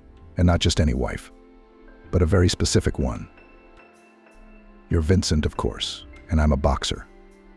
If I hold on now, I risk getting my nose punched. My friend Kieran, when was the last time you climbed into a woman's window? What's windows got to do with it? There are parallels. It's got nothing to do with windows. It's all about the woman. Okay, you're the thin, ironic one. I'm thick, straightforward. Probably dumb, too. I don't get your parable about the windows. Are you hinting? I'm not hinting at the window. Romanticism is the way to go. You shouldn't climb through the window, of course. The result is predictable, either a night in jail or a black eye from a frying pan. Giving flowers is also not an option in our realities. What's Kieran gonna do? Bring her a drugstore chamomile? A rose from Auntie Esmeralda? There's no movie theaters or restaurants. Look, I never realized we were so bad at romance. Vincent sighed. Not much else. And we haven't come up with anything in 3 weeks. Alex's wife, Nelly, ironically in her maiden name of Goncharova, had been eavesdropping for a long time. What are the men talking about? My God, what primitive creatures they are. It is good that God first created them, and then, looking at his creation, decided to improve it. And the result was a woman she resented. When Nelly realized that the men were at an impasse, she decided to intervene. What the hell are flowers? Invite them to a dance at the club. Let the youngsters beat it. Buy a ring and go to propose. And if she says no, of course she'll say no. It would be strange if she agreed to marry me out of the blue. But she'll think about it, start evaluating the pros and cons. And what does that mean? That you, Kieran, will always be in her thoughts, and she won't be able to think of anything else. Only you. Isn't that what you want? Natasha, do you think it will work? Kieran hesitated. It worked for Andrew. Which Andrew, this one or that one? This one, I guess. It doesn't matter, as long as it worked. While Kieran was devising a plan to win Stacey over, she had an unexpected visitor. Vincent had arrived. Stacey was overjoyed. A family man, Alex's son. A reminder of happiness past. Vincent came with the express purpose of persuading Stacey to move back to the city. I've put the apartment on the market. Half of it's yours. Obviously, you can't get the same one, but you're going back to the city, he said. Vince, I would never claim my dad's apartment. We have our own place, Stacey said. But Mom's got a thing for this place. Why are you the main target? I get it. She can't get back at Dad anymore. She's taking it out on you. Vince, why sell? I mean, she was going to live there. She started renovations. She started renovations and she's done with them. Her goal was to torment you, and you just left. It's ruined, Vincent said. She doesn't need this apartment without you. Dima, I'm not going back to the city. Maybe someday, but not now, Stacey said. We'll go for a walk in the countryside. You'll see it's not a shithole at all. Look at my plot of land. I could use the money from the sale of the apartment. I really want a bathhouse. Dimka, how glad I am to see you. And how did you find me? Millie cracked. I won't say. But I thought there's another husband on the way. She didn't even give me a hint. Vincent grinned. Dim, are you coming for a couple days, or are you staying with me? Evie stood in the doorway. Stacey, Dad wants to know if you're coming over for dinner. We've got a guest. I'll go tell him it's dinner for 4, Evie said, and ran off. Sveta, I think I'll stay with you, don't you? Vincent asked. Yes, of course you can. But this girl is the neighborhood boxing champion, so be careful. The village has long since realized what's going on. It's just that these young men can't make up their minds. They're city folk. All those who had their sights on Kieran realized that they were out of luck and nobly stepped aside. I wanted to make a scene, of course. She came here, stole the only decent man, but what was the use? He didn't pay much attention to their charms without her. But you can tell him you loved him so much, but you let him go. Be happy. Noble. Kieran couldn't think of anything romantic to do. Everything seemed fine without the romance. Vincent's arrival somehow made it almost like a family. Lunches and dinners together, conversations over tea. Vincent didn't want to leave the house until almost midnight. And that was good for Kieran. Andrew and Nelly nudged Kieran. Don't be silent. She may not love you yet, but she's definitely interested. If you don't ask, you won't know. And Stacey has a visitor again. And what a guest. Millie's here. Millie's not just visiting, she's on a rescue mission to help her friend who's been missing. It seems Mila had an important event in her life that she wasn't in a hurry to tell her friends about. Her main goal was to help Stacey get back in touch with Kieran. We don't need a prince without a horse. We'll only look at the prince, Millie said after their first dinner together. Sveta, he can't take his eyes off you. He's a gorgeous man. I'm not talking about looks. There's nothing to talk about. He's so monumental in terms of character. A real counselor. Take a good look. You'll never meet another like him. What am I telling you? You know it. But for some reason you're stalling, or rather he's stalling. Well, it doesn't matter. You can push it. Millie, why don't you say something? Are you getting married? Come on, spill the beans, Vincent asked. Millie was indeed getting married. She assured him that she had no mercantile interests in the marriage. Knowing her friend, Stacey doubted that. The fact that she had been introduced to her future husband by her ex-husband suggested something. If it was an artist or a poet, one could believe in pure love without regard for money. But the fate of Millie decided to arrange her second husband, and in his entourage of people who believe in selfless love, there were no. He invited Millie to a pathos reception, where she met a young and handsome businessman who coincidentally turned out to be unmarried. Now, Millie was doing everything she could to change his single status to married. Millie, besides being single, do you know anything about him? Young, good-looking, rich. What else is there to know? Stacey asked. Well, he's not that young. Do you know exactly how rich he is? Or did someone tell you? He's a businessman. So he's got money. Anyway, I know he's good-looking, Millie joked. Look, you're not a stupid woman, and you're not poor, by the way. I never thought you were someone's prey. You can't even tell me what his business is. What, he never told you? Why didn't you ask? You've always been 3 steps ahead. What happened now? I can't believe you're blinded by mad passion, Stacey said doubtfully. I've never met your businessman, but at his age and his money, you can't be lonely. Millie, are you saying he's a con man? I'm afraid he's an Alfonso. Honey, that's just my impression. I'm not insisting, but take a closer look. Don't be so quick to jump into the deep end. You've already taken the plunge twice. Kieran kept trying to talk to Stacey alone. It wasn't working. It's easy to say, don't be quiet, say it was Joshua, or Vincent following her around. And now Millie was in the way. There was a time and place, of course, but Kieran didn't look for it. He was afraid that if she didn't say anything, there was a chance she'd say no, and he'd have to step aside. And then how to live. One evening, when Joshua and Vincent had gone to the club and Millie had tactfully withdrawn, Kieran made up his mind. Stacey, you can see I like you.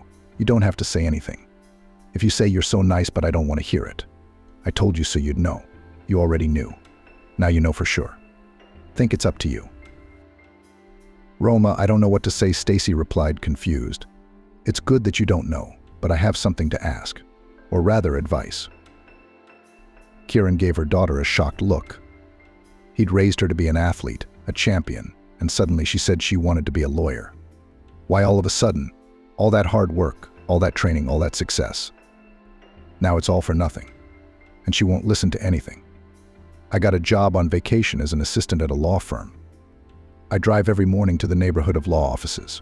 Since September, I've been enrolled in pre-law classes. I'm determined to go to law school. What do you want her to do? Become a champion? Then what? Ever wonder how your daughter will live after she finishes, no matter how brilliant her athletic career, with no education, no family, no kids? Stacey said, don't tell me you can do it all. You know you can't. Your daughter is wiser than you are. Don't let her get in the way. Stacey and Kieran had no way of having a romantic conversation, almost quarreling. Stacey decided to consult Millie. If her decision was firm, Stacey would back her up and Dad couldn't resist the two of them. Kieran couldn't think of anything romantic to do. He suspected Pushkin was mocking, but the idea of climbing through the window kept coming up. What do you mean romantic? Well, it's like a magic wand Digit's wedding. Kieran was preparing for Digit's wedding as if it were his own. He was even more excited. What's a newlywed couple to worry about? They've got it all figured out. He had total uncertainty. The wedding was a village wedding. Neighbors dragged pickles, homemade sausage, roasted chickens, compotes to Digit's house. The men had built a table for half a yard and benches to match. Digit's girlfriends made up riddles for the bride price and contests. Stacey was invited to the wedding, but she refused when she saw their tasks for the groom merely crossing the boundaries of propriety. How did you guys have fun in the city? We have the internet. We see your flowery jokes. We don't expose our lips and other body parts. We don't change sex. That's embarrassing. And we're just having fun, the bridesmaids parried. The wedding was epochal. On the bride's side was one village, on the groom's side another. The bride has a richer village, and the groom has stronger men. The fight did not happen, although earlier the saying "what wedding without a fight" was relevant. The bride justified the nickname Monkey, then grabbed the hem of her mother's lush dress, then hung on Alexa. Contests, jokes, toasts, songs, dances, people were having a lot of fun. Not often in the village there are events of such scale. They say that if the guests sing a lot at a wedding, the life of young people will be cheerful and happy. Now there will be enough talk for a month they will retell who did and said what. The heroes of these stories will say, it never happened. Maybe it didn't. It doesn't matter. And the annals of the village has already been entered, and with each retelling will be added new colorful details. If this omen works, then Djet and Alex will be the happiest people in the world. They'll also laugh on and off.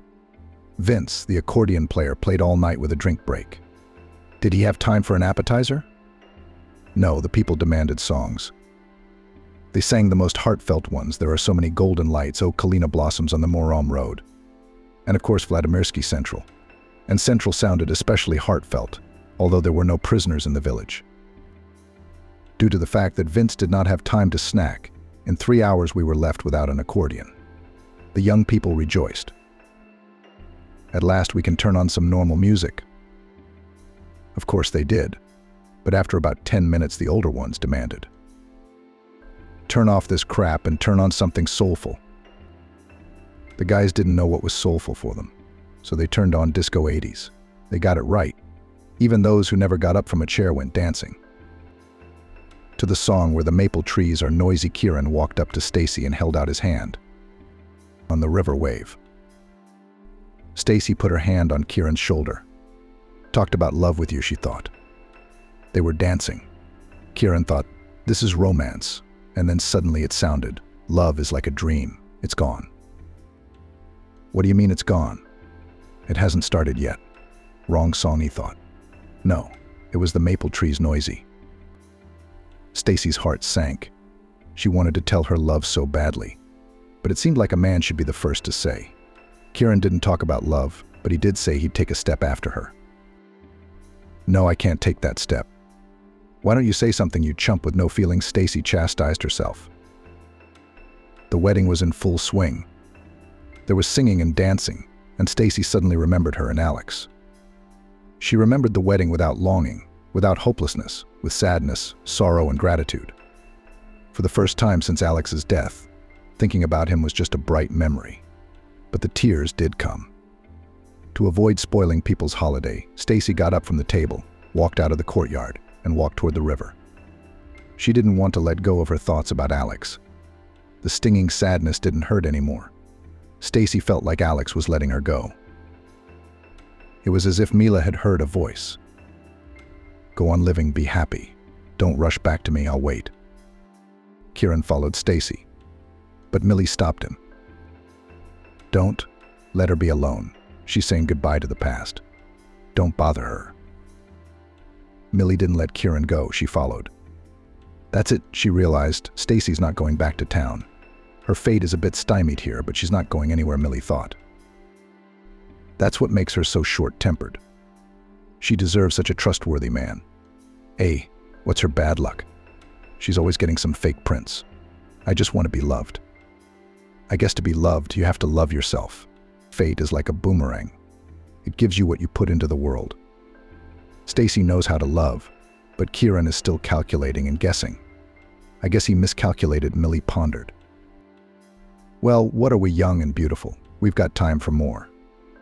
Millie found Stacey. She was sitting on the bank, looking out at the slow river. Millie sat down beside her and put her arm around her. Don't be sad, girlfriend. Say, are you going back? Not right now. The school year's just started. I can't just quit. It's a bit scary, of course. How will I live here in winter? But other people live here. They won't let you go to waste. Of course they won't. Especially a big one like that, Millie laughed. It's so funny to look at you. It's like Beauty and the Beast. The Beast is very handsome, though, and he can't take his eyes off you. Millie, what the hell do I want? I can't get Alex back. Does Kieran love me? Why do I get such great men? What's wrong with you? You're a bit hasty on the get part. Millie, what am I supposed to do? I like Kieran. Joshua wants his daddy. He's doing everything he can to push him. Vince has joined us. He's been here for 2 days. He's been staying for 2 weeks. It all makes sense. I like it. I don't get it. Honey, I can't just tell him I love him. He's healthy. He's strong. He's not afraid of anyone but me. Nothing. We'll get through the winter, and then we'll see. I'm going home tomorrow. I came to save you, but there's no one to save you from.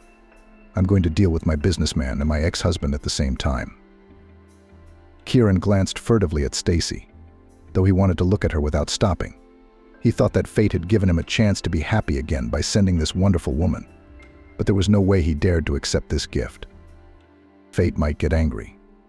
What could be easier, a hug, a kiss, to tell her how much I love her, he pondered.